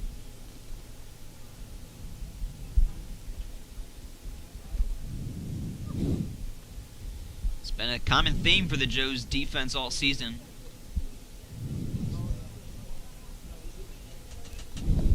As Smith will step off.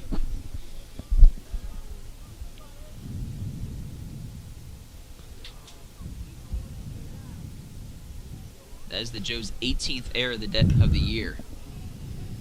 This one, sky to right field. Valderrama will make the grab over his left shoulder, and that will end things. The Marlins scored 2 after a couple of errors and sloppy play out in the field. Marlins lead 6-4 as we head into the bottom of the 6th. We'll see if the Joes can get those runs back. Listen to Hamilton Joes Baseball on YouTube.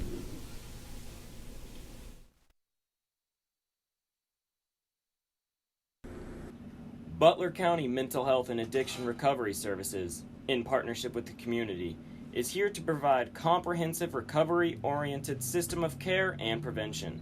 In addition, we continuously improve the quality of life of Butler County citizens through the support of addiction and mental health recovery services. Butler County Mental Health and Addiction Recovery, a proud sponsor of your Hamilton Joes. Bridgewater Falls offers guests a unique shopping experience with more than 30 shopping destinations, including Target, JCPenney, Ulta, Best Buy, Michaels, Dick's Sporting Goods, and many more. Bridgewater Falls also has a wide variety of delicious dining destinations. From burgers to pizza to sushi, experience all the flavors of Bridgewater Falls. Bridgewater Falls is located just off the Butler County Veterans Highway, Ohio 129, at the corner of Princeton Road and Bypass 4. Come experience a great shopping, dining, and services in the heart of Fairfield Township, Ohio. At Brown Dawson Flick Funeral Home, we don't just care for the recently departed. We serve those who held them most dearly.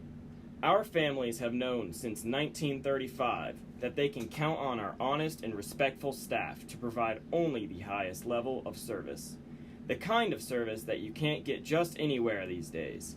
We invite you to explore our site to learn more about Brown Dawson Flick Funeral Home at browndawsonflick.com, a proud sponsor of your Hamilton Joes.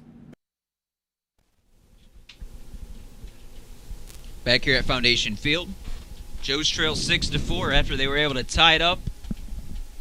Last time they were up to the plate.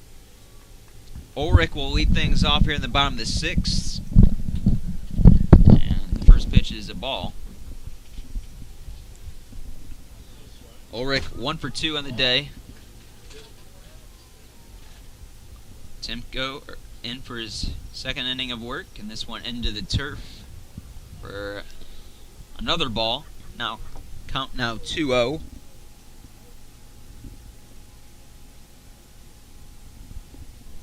Eight, 9-1 hitters due up for the Joes in this half inning. 2 balls, no strikes. Timko fires one in there, and that's off the bat, foul down the right side.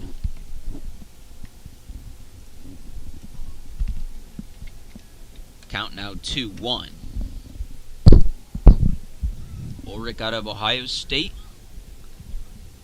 Behind the dish for the Joes tonight, up to the plate. That one at the letters for a ball. Count now 3-1. See if Evan Ulrich can reach base and be the start of this bottom of the 6th inning and try to rally.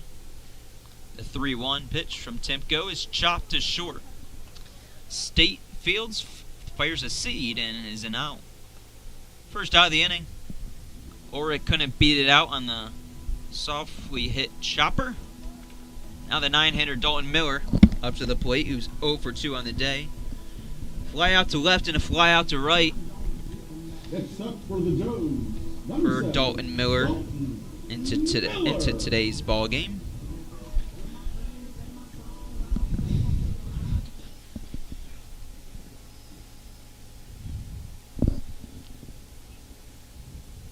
Pitch from Timko to Meredith. Behind the dish, gets away, but no one on to worry about, and it's a ball.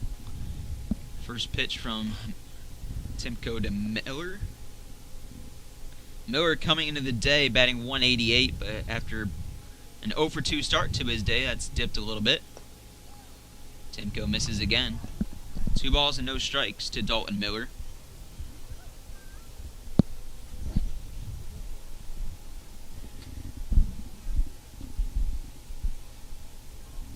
Miller just has 3 hits on the season, and this is his 19th at-bat.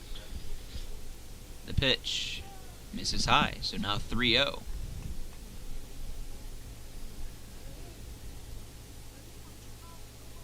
See if Miller will have the green light or red light. Probably red, given that the Joes are down 2 runs. And in just a need a base runner. The pitch is way off. That misses way high, and it's a 4-pitch walk for Dalton Miller. Top of the order now.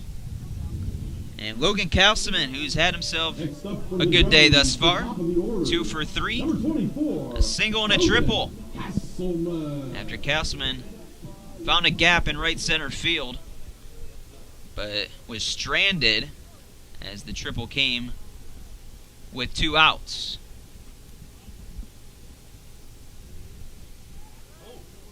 Miller kind of hesitant over there. Didn't know if Timko was throwing home or throwing over to first. Yeah, that was an awkward pickoff by Timko. Miller does have a couple stolen bases on the year. Here's the first pitch to Castleman. Castleman way ahead of that one. Swings and misses. Counts 0-1.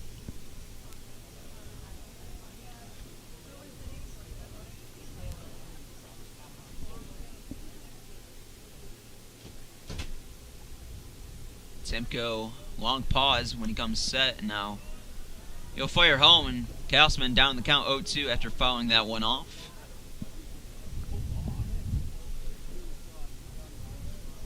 Braden Broom on deck for the Joes. He's 1 for 2. Joes trail 6-4 in this one in the bottom of the 6th inning. They tied it up when they batted last, but Marlins got 2 back, and Castleman went around after the appeal to carry Lyle out in the field. So Castleman's retired. He strikes out, and now Braden Broom will step up to bat for the Joes. Number 11, Braden. He's got 2 outs here in the 6th. Joe's trying to avoid losing 3 straight.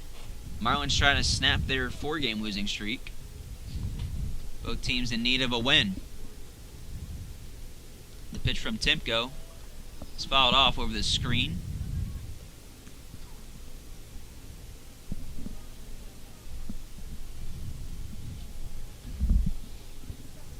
Joe's tied it up at 4 apiece last time they batted, but Marlins put 2 up on the board in the top of the 6th. A little sloppy play from the defense from the Joes. Timko will go check on Miller over there at first. Miller back in plenty of time. Braden Broom 2 for 4 yesterday. Already has a hit today. He's 1 for 2 on the day. Trying to stretch this inning out. And time is called. Don't know if time was called or if Timko just stepped off. But nonetheless, Broom back in the batter's box to receive his 0-1 pitch from Timko. It's a one high, and he'll appeal over to base umpire. He did not go around, as it appeared. 1 ball and a strike to Braden Broom with 2 outs here in the 6th. Dalton Miller on first. He reached on a walk. The 1-1 pitch to Broom, way outside. And Meredith able to keep it in front of him.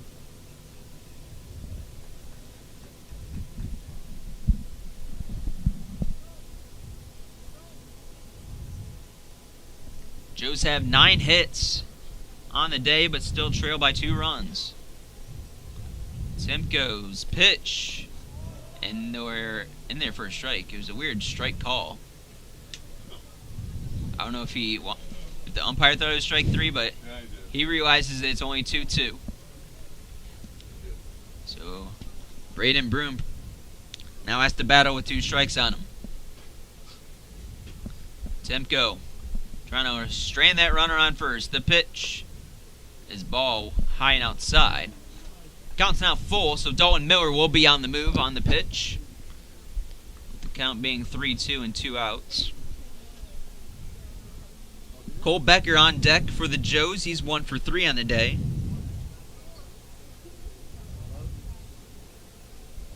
(3-2) the count. 2 outs. But Timko will go check on Miller, as Timko knows Miller's going to be on the move, but No need for Miller to try to be sprinting down to second base because with the count being 3-2 and 2 outs. It's the pitch from Timko. It is a ball. Dalton Miller didn't even run. But Braden Broom works the walk. And there's runners on first and second for the 3-hitter Cole Becker. So 2 walks in an inning from Timko is going to result in a mound visit. There is a guy over there warming up for the Marlins down the right side, the bullpen, and he's going to get the call. So that's the end of Timko's day. And we're going to have a new pitcher for the Marlins. We'll take a short break. When we come back, Joe's have runners on first and second. Marlins will have a new pitcher, and Cole Becker will be up to the plate. We'll be right back here at Foundation Field. You're listening to Hamilton Joe's Baseball on YouTube. Carefree Heating and Cooling is an AC service in Hamilton, Ohio you can trust. When you are looking for a quick AC repair in Hamilton, Ohio, turn to the professionals at Carefree Heating and Cooling. With a name for completing the work correctly the first time, you can rely on our quality service to get your AC system working like it should. When you need air conditioning fast, call us at 513-268-5164, or you can also contact us online at carefreeheatingandcoolingco.com. Joe's fans, Chatterbox Sports is your home for high school sports all across Butler County. For live events, exclusive interviews, podcasts, photos, and more, visit chatterboxsports.com. Also follow them on Twitter and Instagram at cboxsports. For over 130 years, Coca-Cola has been guided by a spirit of creativity, innovation, collaboration, and love of community. The next time you come to Foundation Field to watch a Hamilton Joe's game, do yourself a favor and get yourself an ice-cold Coke. Coca-Cola, proud sponsor of the Hamilton Joes. Are you switching or looking for a new bank? First Financial Bank is the perfect fit because they put you first. Their 3 goals is to stay flexible to serve your needs, invest in the community financially and personally, and they tailor their services to your needs. First Financial Bank. When it comes to managing your money, they make it easy, fast, and secure. Come curious and leave inspired. The Fitton Center for Creative Arts isn't just a building, it's an experience. We are a nonprofit community arts organization that has been a part of the Hamilton community for over 20 years. Visit us soon to see what we have to offer. Learn something new in one of our art classes or workshops that are open to students of all ages. Be enthralled by extraordinary musicians, actors, and dancers at one of our live performances. Stroll through our remarkable art galleries or reserve one of our diverse venues for your special event. Become a part of the Fitton Center and redefine the way you experience the arts in Hamilton.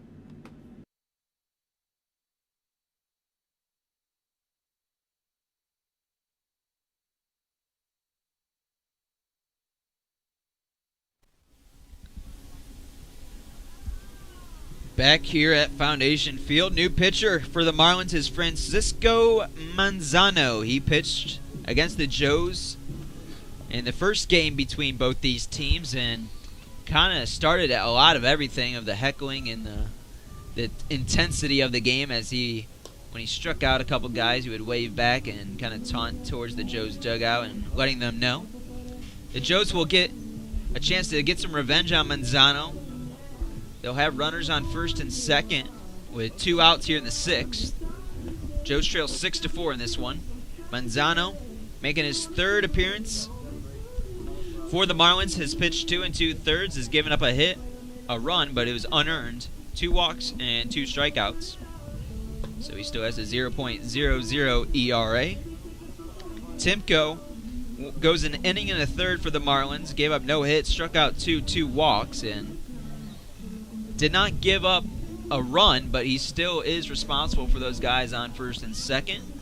That is Braden Broom on second, Dalton Miller on second, Braden Broom on first. Number 18, Cole Becker. And now Cole Becker, who's 1 for 3 on the day, will step up to the plate in a big spot with 2 outs.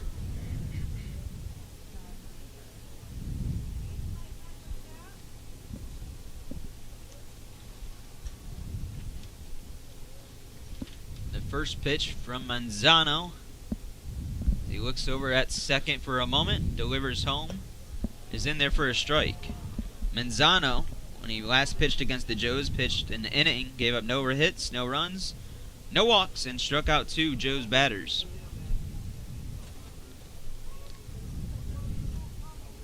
Cole Becker rests the bat on his right shoulder. Here's the pitch from Manzano, in there for a strike, and now Becker's going to have to battle here.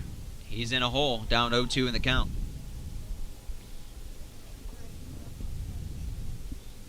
Manzano trying to strain those runners on second that both reached on a walk. There's 2 outs here in the bottom of the 6th. The Marlins have a 6-4 lead. Here's the 0-2 pitch. Just misses. Manzano thought that was strike 3. He was walking back towards his dugout. But home plate umpire Blanchett says it was a bit high.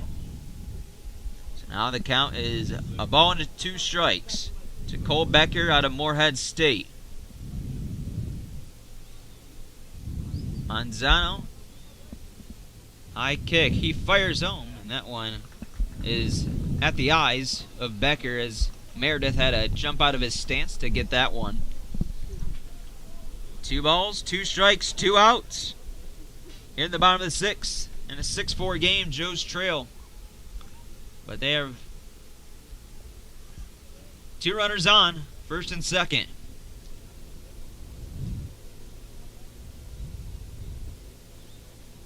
The 2-2 pitch from Manzano, runner on the move, and Dalton Miller advances to third on the stolen base. So runners on the corners as Broom stayed put at first base.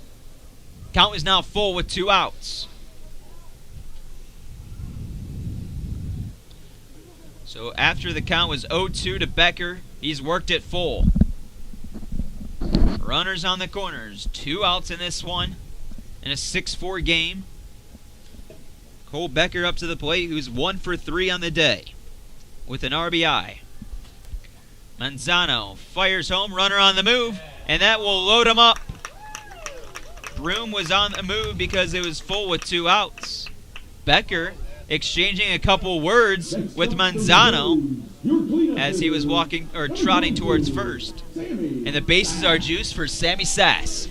And funny enough, Becker wasn't even here or in the lineup when everything happened last week, but he still had some choice words for Francisco Manzano. And now the new guy, Sammy Sass, who's performed well today, is in a big situation as he could potentially tie this one with 1 swing of the bat. Sammy Sass out of Wright State, making his first start for the Joes today. 2 for 3 on the day is Sass. Here's the pitch, up high, and the count's 2-0. So that's actually 6 straight balls thrown from Manzano after he started the count 0-2 to Cole Becker, who's now on first because he reached on the walk. So let's see if Sass is patient or if he'll have the green light here on this 2-0 pitch coming up from Manzano. The pitch gets a piece of the strike zone on the outer half of the plate. And it counts 2-1. Sass has had 12 home runs for Wright State. And it would be a big one if he can put one out right here. 2 balls and a strike to Sammy Sass. The pitch is a ground ball to Garcia. He'll field and tap third base, and that'll end the inning. The Joes leave them juiced. And they still trail 6-4. We'll be right back as we head into the 7th inning here on YouTube.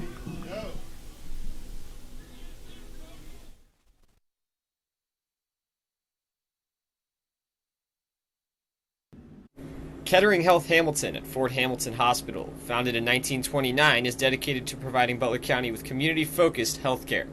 With skilled specialists and cutting-edge technology, they feature advanced wound care, emergency care with a Level 3 trauma center, heart and vascular care, maternity care, and orthopedics and joint replacement. Visit them at 630 Eaton Avenue in Hamilton or give them a call at 513-867-2000 for all of your healthcare needs. 4-Star Mechanical is your one-stop shop for all things heating, ventilation, air conditioning, and refrigeration. With over 100 combined years of industry-specific experience, they're equipped with the design and job site knowledge to complete every project from concept to routine maintenance. Call them at 513-737-1008. If you're looking for an industry leader in all things related to windows and doors, look no further than L.E. Schofield Window and Door Co. With over 7 decades of experience in providing window and door repair and replacement services, as well as glass, screens, and other products, you can count on them to get the job done right the first time around. Call them today at 513-863-8933. Back here at Foundation Field, the Joes leave them juiced. Sammy Sass grounding out to Aaron Garcia at third, and Garcia just had to tap the bag. 6-4 the lead for the Marlins. Both teams just actually received a warning in that half inning. In between that half inning is Bryce Smith back on the mound, that one low and in. Francisco Manzano, the pitcher for the Marlins, has proven to energize things a little bit for both teams. Things have gotten a little bit escalated both times he's come into the game in this series. Lovsky grounds one to Becker. Becker throws a seed in time to Heinrichs for the first out of the inning. So 1 out here in the 7th. Your next batter, number 23, Bryce Stoltz.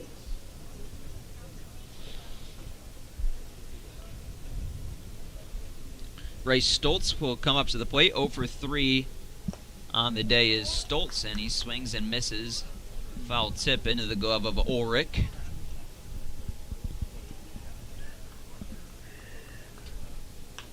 Ground ball. Braden Brim will field it. Heinrichs will glove it. Heinrichs thought about going after that one, but realized probably not going to make the mistake he did earlier in the game, where he went for a ball that was probably Broom's ball over at second. Instead, they get the second out of the inning and the 4-3 put out. So Bryce Smith making quick work here in the 7th inning as Brendan Franks will come up to the plate. Franks 0 for 2 as that one pops out of the mid of Ulrich for a ball. Marlins trying to end their 4-game losing streak as this one's grounded to Becker. Becker fields, throws across his body and makes the play, the 3rd and final out. Time to stretch here in Hamilton. Joe's trail to 6-4. Don't go away. Exciting finish right around the corner here from Foundation Field. You're listening to Hamilton Joe's Baseball on YouTube.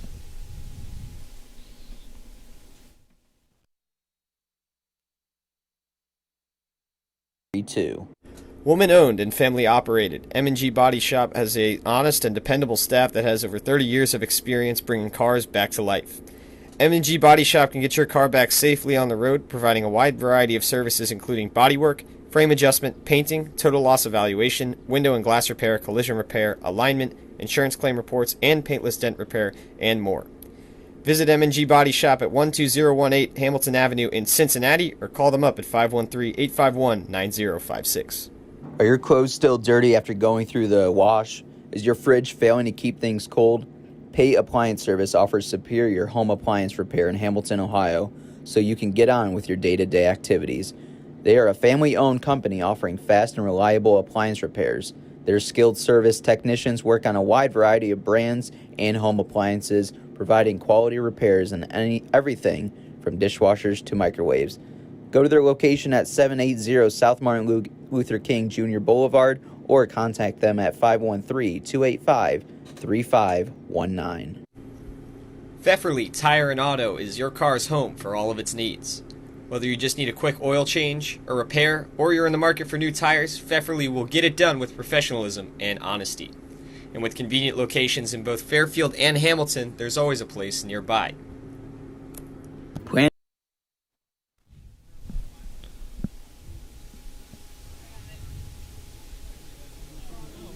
It's now the bottom of the 7th inning for the Hamilton Joes, down to their final 9 outs in this one.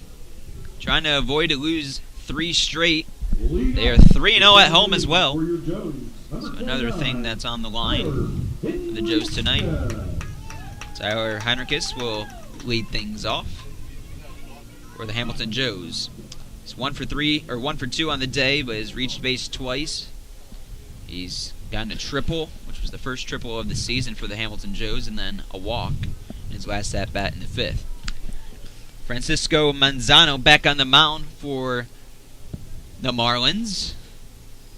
He fires one in there across the heart of the plate for a strike. Fans, we like to say that all food is half off, all grilled food is half off while they last. 3 hits on the year for Heinrichs. The 1 pitch from Manzano is fouled off. So Heinrichs down in the count, 0-2. Came into today's game batting 133.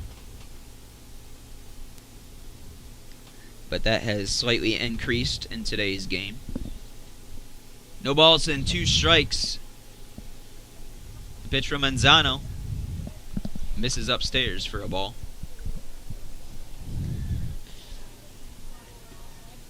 Marlins in their powder blues, white pants, black caps.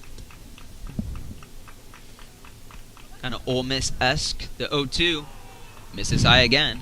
And the Joe's dugout getting a little vocal over there on the left side. Feels like once Manzano comes in the game, the intensity just raises. The 2-2. Swing and a miss. And Manzano will stare down the batter and the dugout. And there's 1 down here in the 7th. Next up for your Joes, number 5, Victor Valderrama. Valderrama will come up to the plate, 0 for 2. He had a sac fly in his last at-bat. Had a great at-bat, 10-pitch at-bat. And was able to tie things up at 4 for the moment. He grounds the first pitch to State at short, and it's a 6-3 putout, and there's 2 outs in the 7th.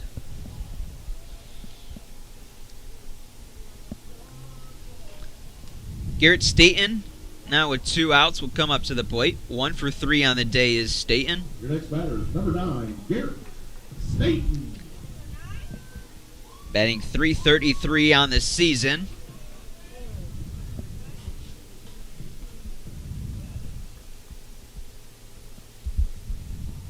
And here's the first pitch from Manzano to Staten. Way outside. That one got away from Manzano a bit. Staten out of Sanford, hometown Gainesville, Georgia. Evan Ulrich on deck. If Staten can reach. 1 ball and no strikes. Here with 2 outs here in the bottom of the 7th. Marlins lead 6-4. High kick and fired. And this one right to the center fielder, Garrett Bird. He'll haul it in, and that's the 3rd and final out of the 7th. 1-2-3 inning for the Marlins. We go to the 8th. Marlins lead 6-4 here on Hamilton Joe's YouTube.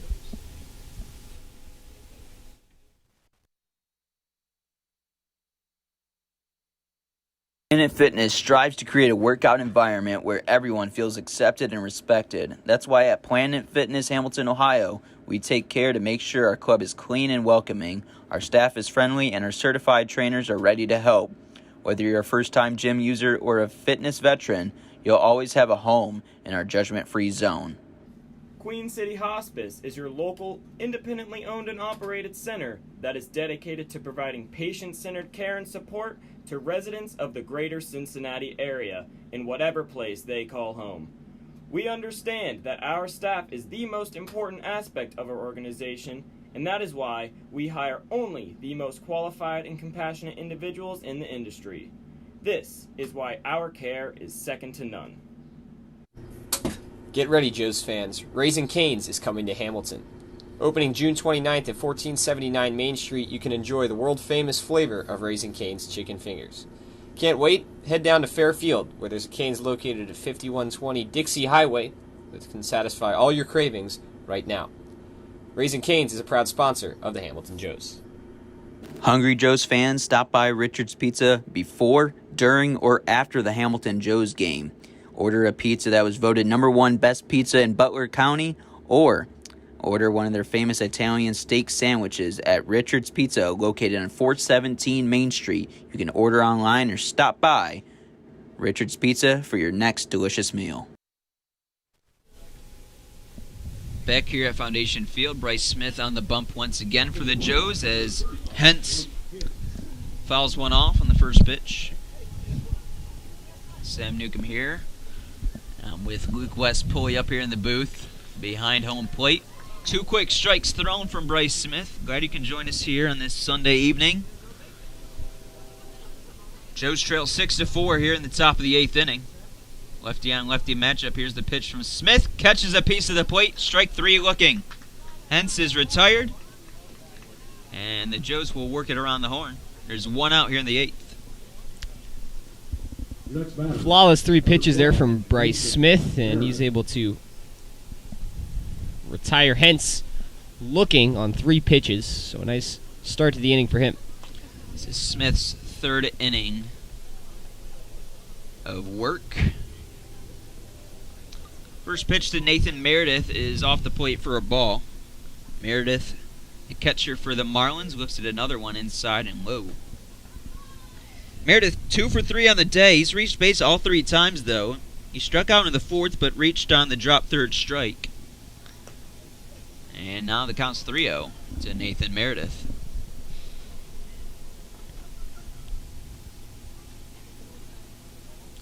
See if Smith can get a strike. He can.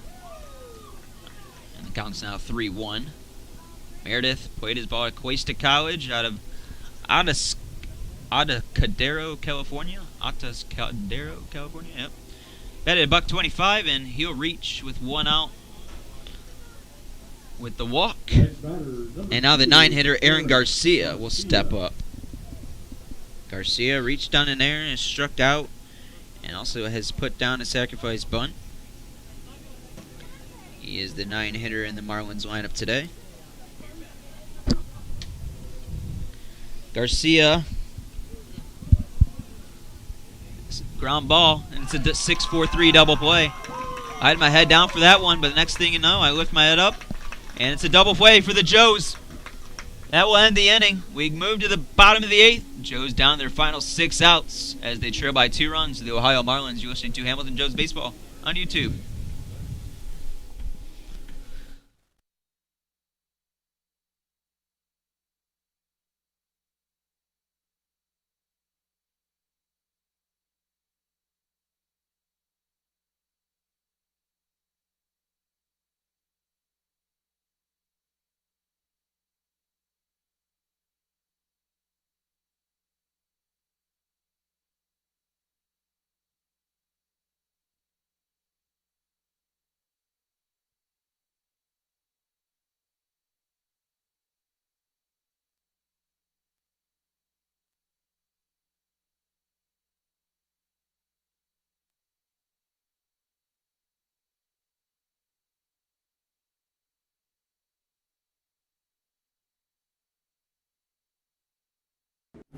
The Robinson Fence Company of Hamilton has been serving the community for over 27 years. Receiving an A+ rating from the Better Business Bureau, they have been Hamilton's top choice for gating and fencing needs. Give them a visit at 1635 Howell Avenue in Hamilton, or give them a call at 513-867-0080. At Smoothie King Fairfield, we believe in helping each guest meet their health and fitness goals. That's why our ingredients are chosen carefully, and every one of our blends is crafted purposefully so you can rule the day. We can find the perfect blend for you with whole non-GMO fruits, organic veggies, and no artificial colors, flavors, or preservatives. We're ready to serve you a healthy meal on the go with contactless pickup and delivery options. Visit us at 8744 Michael Lane in Fairfield, Ohio, or give us a call at 513-829-0824. Smoothie King, smoothies with a purpose.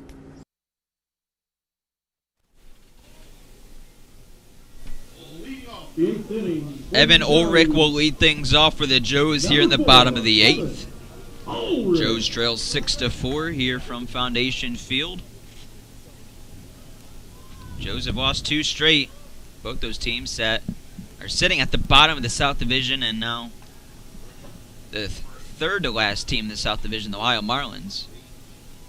Right here, they're losing to them as well.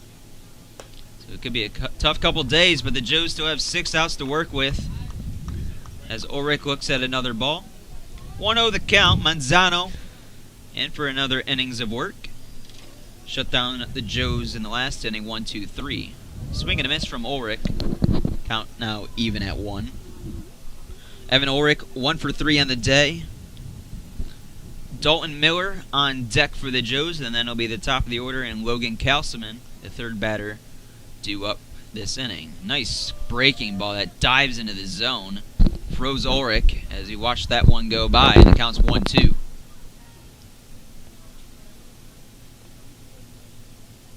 Manzano fires home. And this is a ball right back to him. Manzano throws over to first, and there's 1 out.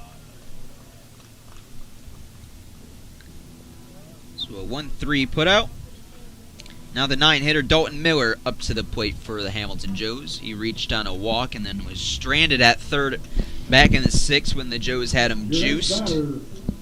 But Sammy Sass grounded out to third to Aaron Garcia. 6-4 the game. The Joes have out-hit the Marlins 9-7.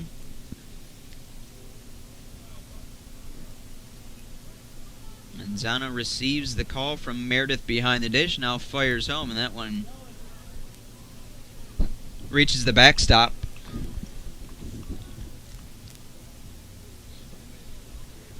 Joe's trying to avoid losing 3 straight. And the Marlins trying to snap their 4-game losing streak with a win tonight. Ball and a strike. Here's the pitch to Miller. It's a little bit high, but Miller swings and misses on that one.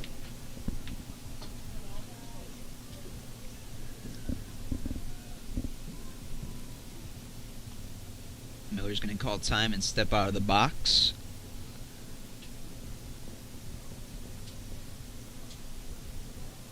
Joes haven't gotten a hit since the 5th inning. We're in the bottom of the 8th right now with 1 out. Dalton Miller will reset. He steps back into the box. Manzano, who's been dominant, fires home, and that one a bit high. Manzano hasn't given up a hit, but he's given up a couple walks. He's been a little bit wild, but he does have some speed on that fastball. Here's the 2-1 to Miller. Ground ball hit hard into left field. That's a base hit. So Miller, the 9-hitter for the Joes, gets the first hit off of Manzano. And top of the order now up for the Joes. That's Logan Castleman, who's 2 for 4 on the day. Next up for your Joes, the top of the order, number 24, Logan Castleman. Castleman 2 for 4 with a single and a triple. And there's 1 down here in the bottom of the 8th. There is a man warming up for the Marlins down the right side in their bullpen. The first pitch to Castleman followed straight back. There's some history between these two guys. Yeah, Manzano struck out Castleman. And Manzano really, it wasn't Manzano that really set Castleman off. It was the umpire saying words to Castleman that resulted in his ejection last time these two teams played. Nice breaking ball that gets the plate. It counts 0-2 to Castleman. So Logan is going to have to battle inside the batter's box. Manzano's going to check on Miller. Gets away, and Miller's going to advance into scoring position for the Hamilton Joes.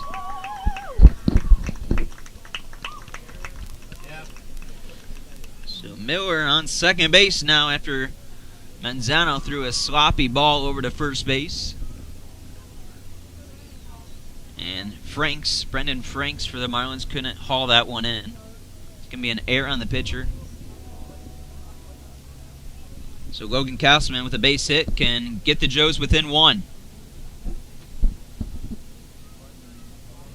Miller leads off at second. No balls and 2 strikes to Logan Castleman with 1 out in the bottom of the 8th. Manzano looks over at Miller at second, now delivers home. And misses. That's a ball. Appeared like Meredith thought that it was a strike 3. I don't know if he was like fist pumping or what he was doing. behind the dish right there after he caught that ball from Manzano. Count now 1-2. Here's the pitch to Castleman. Popped up and out of play, straight back. So Castleman fighting off a couple pitches.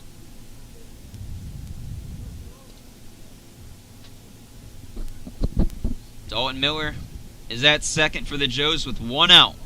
Top of the order here for the Joes. Logan Castleman, though, is down in the count 1-2. Here's the pitch from Manzano. This one ripped into right field. That one is carrying, and that ball is going to hit off the wall in right field. Coming around third and scoring is going to be Dalton Miller, and Castleman is in with a stand-up triple, his second triple of the night.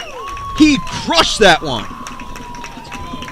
Castleman is fired up over there on third, and the Joes dugout is electrified. That is a huge, huge hit from Castleman. Clutch at the plate. Another example of two-strike hitting. We're going to have a pinch hitter. Braden Broom's day is done. And now it's going to be Luke Arnold coming off the bench to pinch hit for the Hamilton Joes in a big spot with the tying run on third base. 6-5 the game. Next up for your Joes, we have a pinch hitter, number 35, Luke Marlins on top right now. But Castleman, after crushing one to deep right center field near the 375 marker, he one-hopped the wall, and he has his second triple of the night. He's on third base, and he is the tying run. Infield in for the Marlins. Manzano remains on the mound. Luke Arnold up to the plate to pinch hit. He is way late, though, on that fastball. And the count now 0-1. Luke Arnold batting in place of Braden Broom. So Broom's day, he went 1 for 3. Now a big spot for Luke Arnold coming off the bench. Here's the pitch. That one low and outside. Good job by Meredith to keep that in front. Didn't hit the turf, but still a tough backhand grab from the catcher for the Marlins on that one. Count now is 1-1. Infield is in on the green part of the turf. Manzano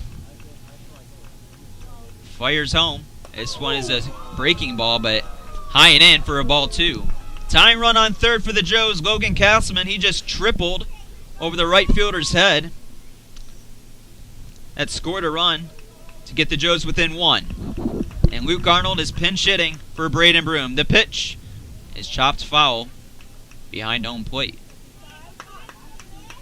If you're Luke Arnold here, you just want to put one in play and make the defense work. You don't want to strike out.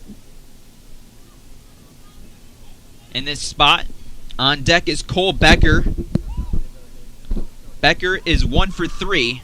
He's reached base twice on a single and a walk. 2 balls and 2 strikes with 1 out. The tying run is on third for the Hamilton Joes in a 6-5 game. The Marlins on top. Manzano receives the call from Nathan Meredith. He sets, he fires home, and lined foul. We'll do it again. Luke Arnold staying alive, having a tough time getting on that fastball. He's been late. And you wonder if Manzano goes to a breaking ball here to fool him. 2 balls, 2 strikes. Here we go, folks. In a 1-run game, the pitch from Manzano is outside and squirts by Meredith, and this game is tied. Logan Castleman trots home. This game's all tied up at 6, folks. And the count is full to Luke Arnold. Wow. When these two teams face, the game does not disappoint. Certainly not. A wild pitch, and Logan Castleman scores, and that's got to feel good for him after his second triple of the day to finally get back in that rhythm. And now Luke Arnold will walk. What an at-bat by Luke Arnold there. We're going to get a ball right off the plate, and that might be the end of Manzano's day. Yeah, I was going to say, we're going to get a mound visit tonight. You have to pull your pitcher, I think, in this situation after what's happened. Francisco Manzano performed so well in the beginning, but faltered down the stretch. Yep. The Joes scored 2 runs to tie it, and he's going to come out. Looked great grit shown by this Joe's team, though, to score 2 in this inning. And they've got a lot of momentum now. You got to pull your pitcher and do something if you're Johnny Putnam. Manzano retired Ulrich, who was the leadoff batter here in the bottom of the 8th. It was just a ground ball right back to Manzano. And then Dalton Miller singled through the left side. Castleman then tripled, which scored Miller. And then the wild pitch, or a pass ball, I think they called it, gets by Meredith, and Castleman came in to score to tie things up. And then Luke Arnold, who just pinched hit for Braden Broom, walked. And now a new pitcher coming in for the Miami Marlins, or not the Miami Marlins, the Ohio Marlins. Cheney Trout, the senior out of Eastern Illinois, hometown Poplar Bluff, Missouri. And he is a submarine pitcher.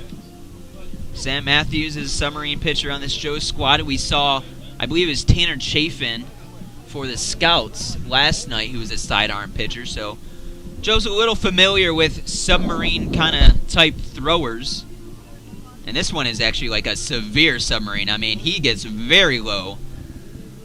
And it's going to be up to Cole Becker to extend this inning for the Joes with the go-ahead run on first base. That's Luke Arnold. He's not known to try to swipe a bag.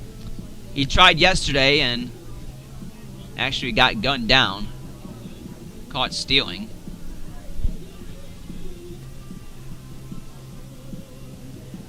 So Manzano is responsible for the runners on first and third.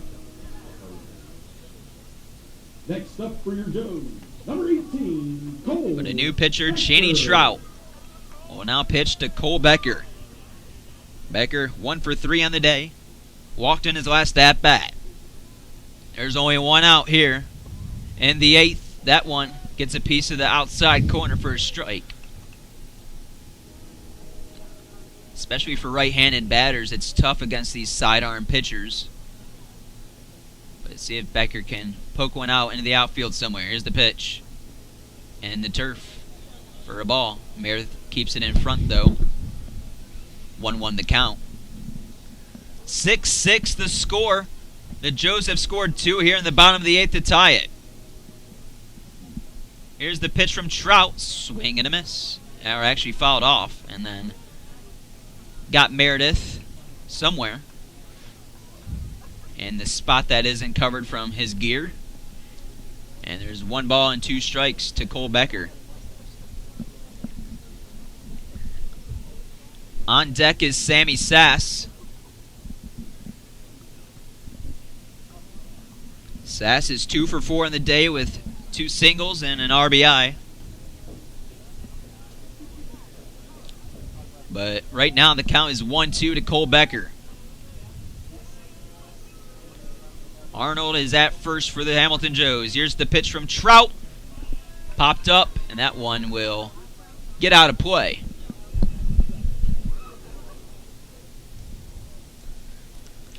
So Becker able to fight that one off.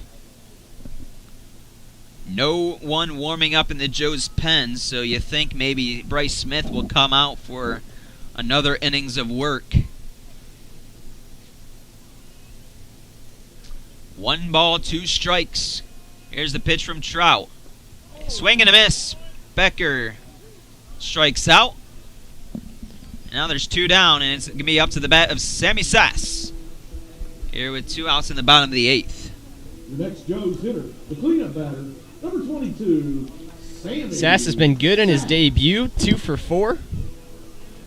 He's came around to score twice.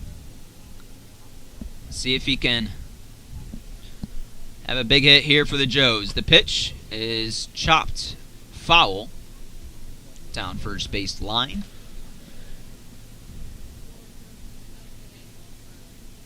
We've seen him just in batting practice hit with some power. He can take that one out to the wall and score this runner on first with just 1 swing of the bat. No balls and a strike to Sass. Here's the pitch from Trout, and that's a strike looking. Count now 0-2 to Sammy Sass.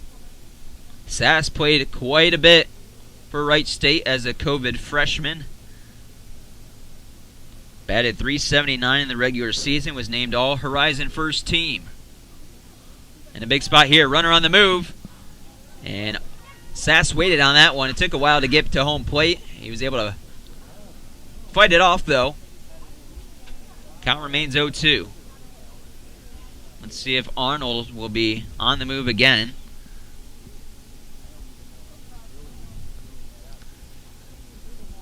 Doesn't have much of a lead over there at first. Trout comes set. And now fires home. And that one is a strike three looking on the outside corner. Sass doesn't like it. And that is the end of the inning. The Joes plate 2, though. And we are all tied up at 6. We go into the 9th. All knotted up here on Hamilton Joe's YouTube. Don't go away. Exciting finish right around the corner.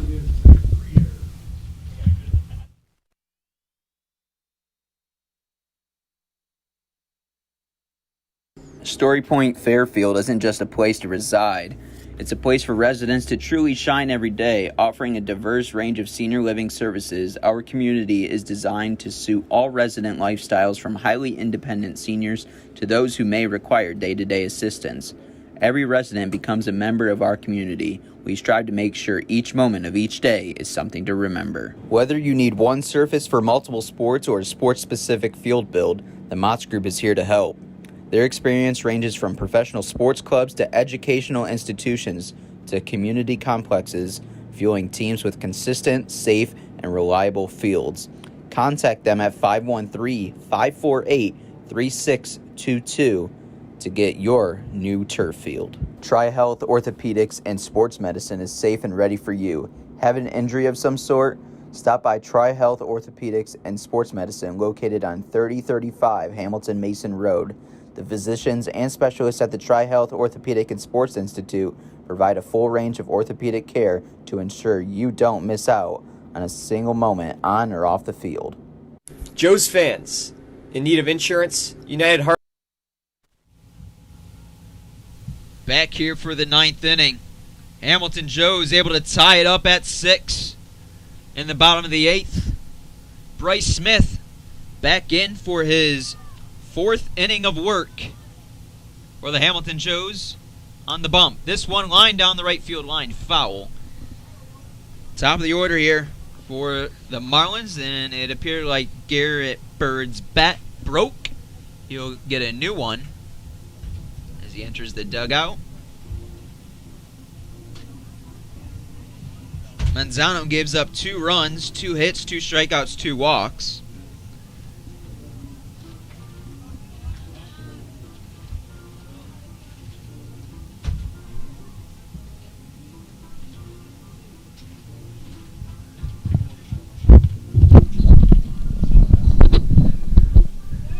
And Garrett Bird finally gets a bat after he just broke his on the foul ball.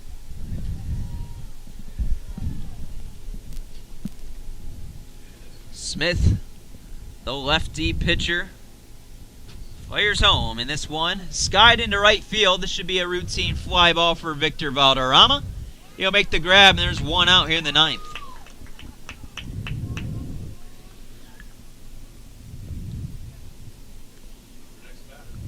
Last time these two teams played, it took 10 innings to decide things when the Joes walked it off on the pass ball.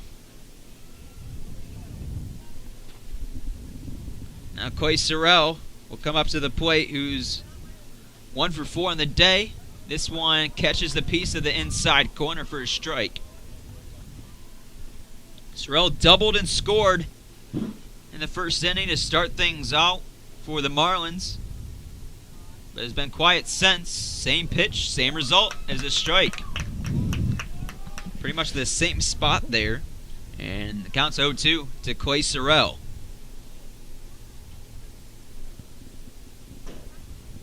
Bryce Smith trying to strike out Sorrell. This one high and outside for a ball.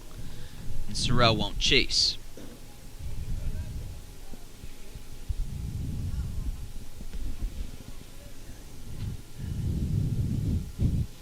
The 1-2. lasered foul. Way out of play. Count remains 1-2 to Clay Sorrell here with 1 out in the top of the 9th. All tied up at 6.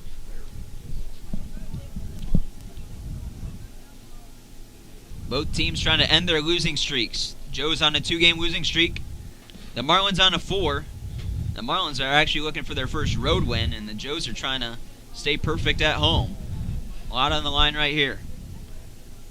And these two teams that really don't like each other very much. 1 ball, 2 strikes. The pitch from Smith. Swing and a miss. Sorrell is retired. Frontwards K in the scorebook, and there's 2 outs here in the 9th. And Angus State will come up to the plate. 1 for 4. He's singled, but has been retired 3 straight at-bats. Joe's trying to keep this game tied going in the bottom of the 9th to have a chance to win it. First pitch to State. It's fouled off. Smith has really done good jobs work in relief. Trying to finish out his 4th inning here. The southpaw fires home. That one above the belt for a ball. Batting for the Marlins, number 25, Angus. Count is now 1-1. Smith right back to work. The pitch is in there. Strike 2. Due up for the Joes in the 9th would be Heinrichs, Valderrama, Staten. The 1-2 pitch from Smith. Did it catch a piece? It sure did. Stevie Reich 3 looking. Smith is pumped up, heading back towards the dugout. It's a 1-2-3 inning for the Joes, and they have a chance to win it in the bottom of the 9th. Don't go away. You're listening to Hamilton Joes Baseball on YouTube.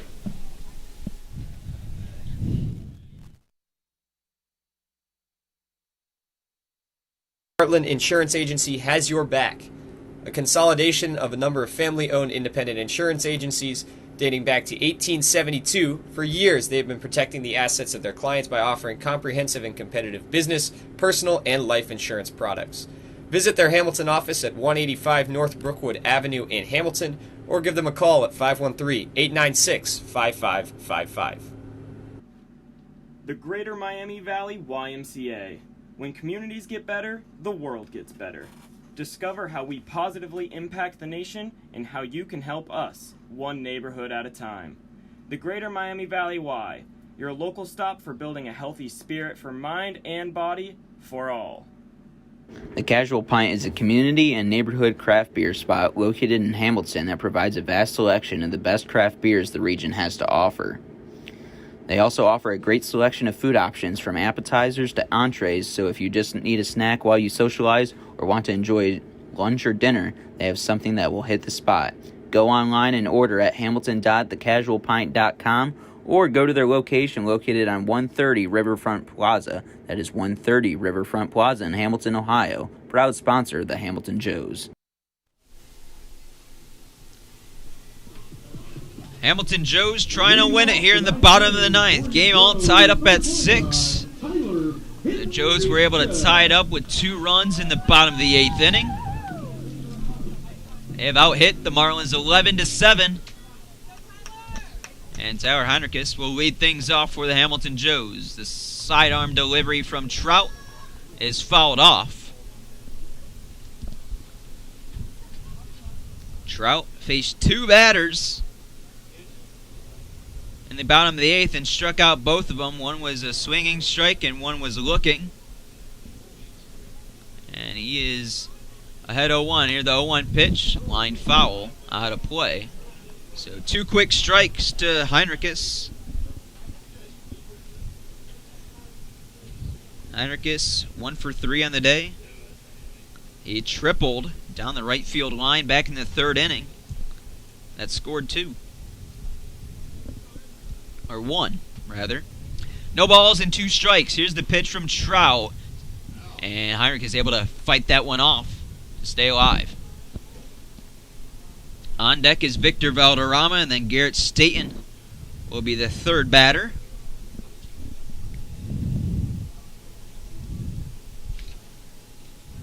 5 of the 6 runs from the Joes came from the top of the lineup. This one slides in, but just a tad inside for a ball.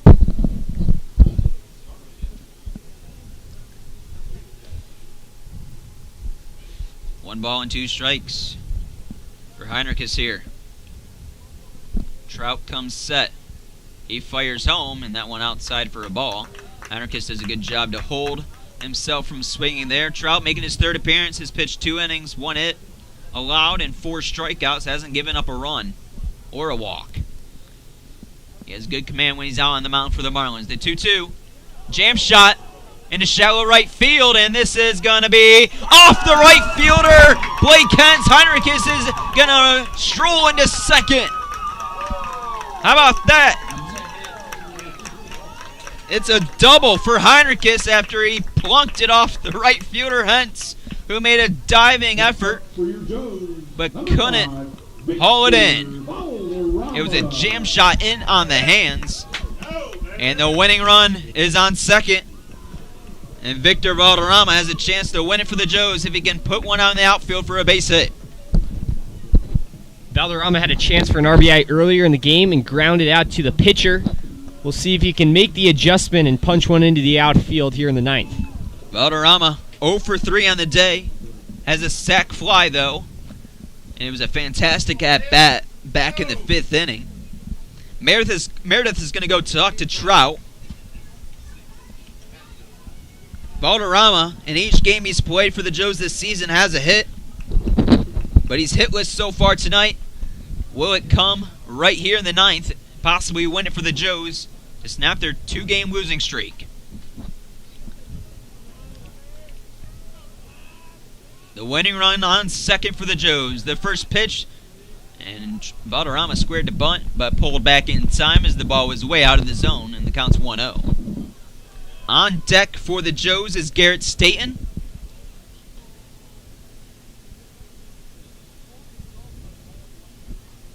Trout comes set.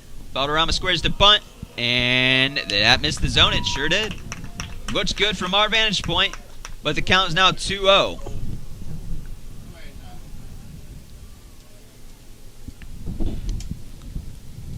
Fastball count here.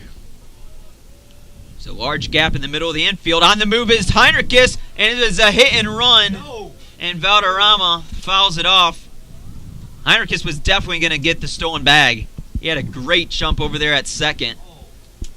But Valderrama probably a little frustrated after fouling that one off. Wonder if the steal sign will be on here. 2 balls and a strike to Victor Valderrama. Played his ball at Rutgers this past year. He's in the transfer portal as of right now. Trout looks over at second a couple times now and fires home. Weighing down the bunt is Valderrama.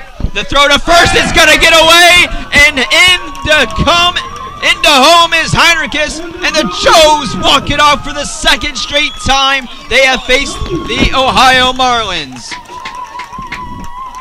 It was a bunt placed down by Valderrama. Trout fielded it on his knees and then airmailed the first baseman, Franks. And in to come home is Heinrichs to finish up tonight's game. Whew. Yeah, take a breath. 7-6 your final. And these teams just can't seem to play a boring game against each other. They've got to give you an interesting one. This time it doesn't go to extras, but just as exciting. And Victor Valderrama, you're in the transfer portal. You're looking for a new home. You need to show out for the scouts. Show that why they should want you at their school. That's a way to do it. A walk-off bunt. And the Joes take it in 9. When the Joes mount Valderrama over there near first base, they were kind of heckling over towards the Marlins dugout. So the Joes now 2-0 against the Ohio Marlins. Both those wins over the Marlins are walk-off victories. One was in extras, and this one only took 9 innings.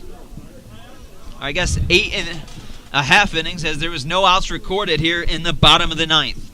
Valderrama squares up the bunt, laid one down, and then Trout could not throw to first to his first baseman, Franks. It sailed over his head, and the rest is history. Joes get their second walk-off win of the year and snap their 2-game losing streak. They were down 2 runs in the bottom of the 8th. They scored 2 with the help of Castleman's triple. And they are victorious tonight and are still perfect at home, now 4-0. So, we will probably go get Victor Valderrama to come talk to us to see what was going through his head on that final at-bat where he laid the bunt down. We'll be right back. But the Joes win 7-6 post-game, and the post-game interview with Victor Valderrama right around the corner. Don't go away. You're listening to Hamilton Joes Baseball on YouTube.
Are your clothes still dirty after going through the wash? Is your fridge failing to keep things cold?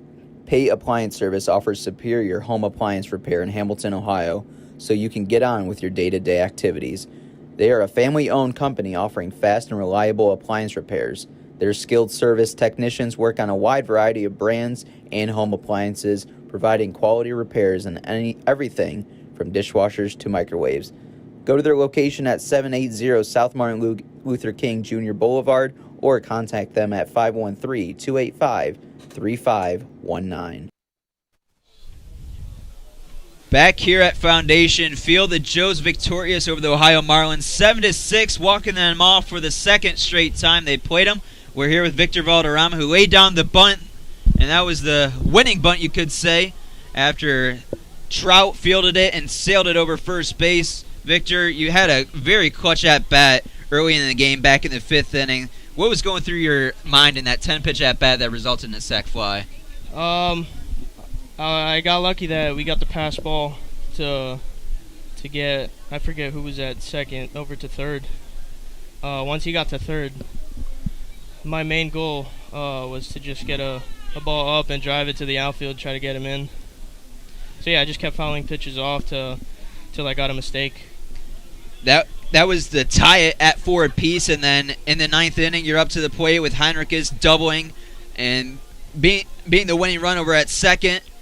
You laid down the bunt to just advance him to third, but next thing you know, ball is airmailed, and you're the hero tonight. Yeah, I got to first base. I turn around and I'm asking the coach. I'm like, what just happened? Because I had no idea. I turned around and I see Tyler rounding third, going home, and I had no idea where the ball was. But yeah, I was just trying to get the bunt down. Tyler at third base gave me the sign to bunt. I was just whatever I can do to get him over to third and give the next guy up the opportunity to hit him in. So yeah, my main goal there was just to get it down.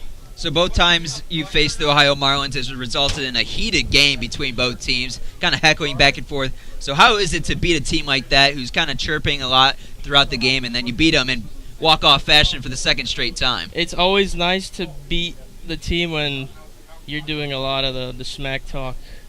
I mean, that pitcher was doing his fair share of talking and showboating, but it was very sweet to get that triple that Logan hit and scoring Dalton. That was just a great moment. Everybody just yelling and Logan going crazy over there at third. That sure was a clutch moment, but not as clutch as your bunt that resulted in the game winner. Joe's victorious over the Ohio Marlins. They snapped their 2-game losing streak. They win 7-6. Thank Victor for joining us today after tonight's game. And for Luke Westpoli, I'm Sam Newcomb saying so long. We'll see you Tuesday for a doubleheader against the Ohio Marlins. We'll see you next time. You're listening to Hamilton Joe's Baseball on YouTube.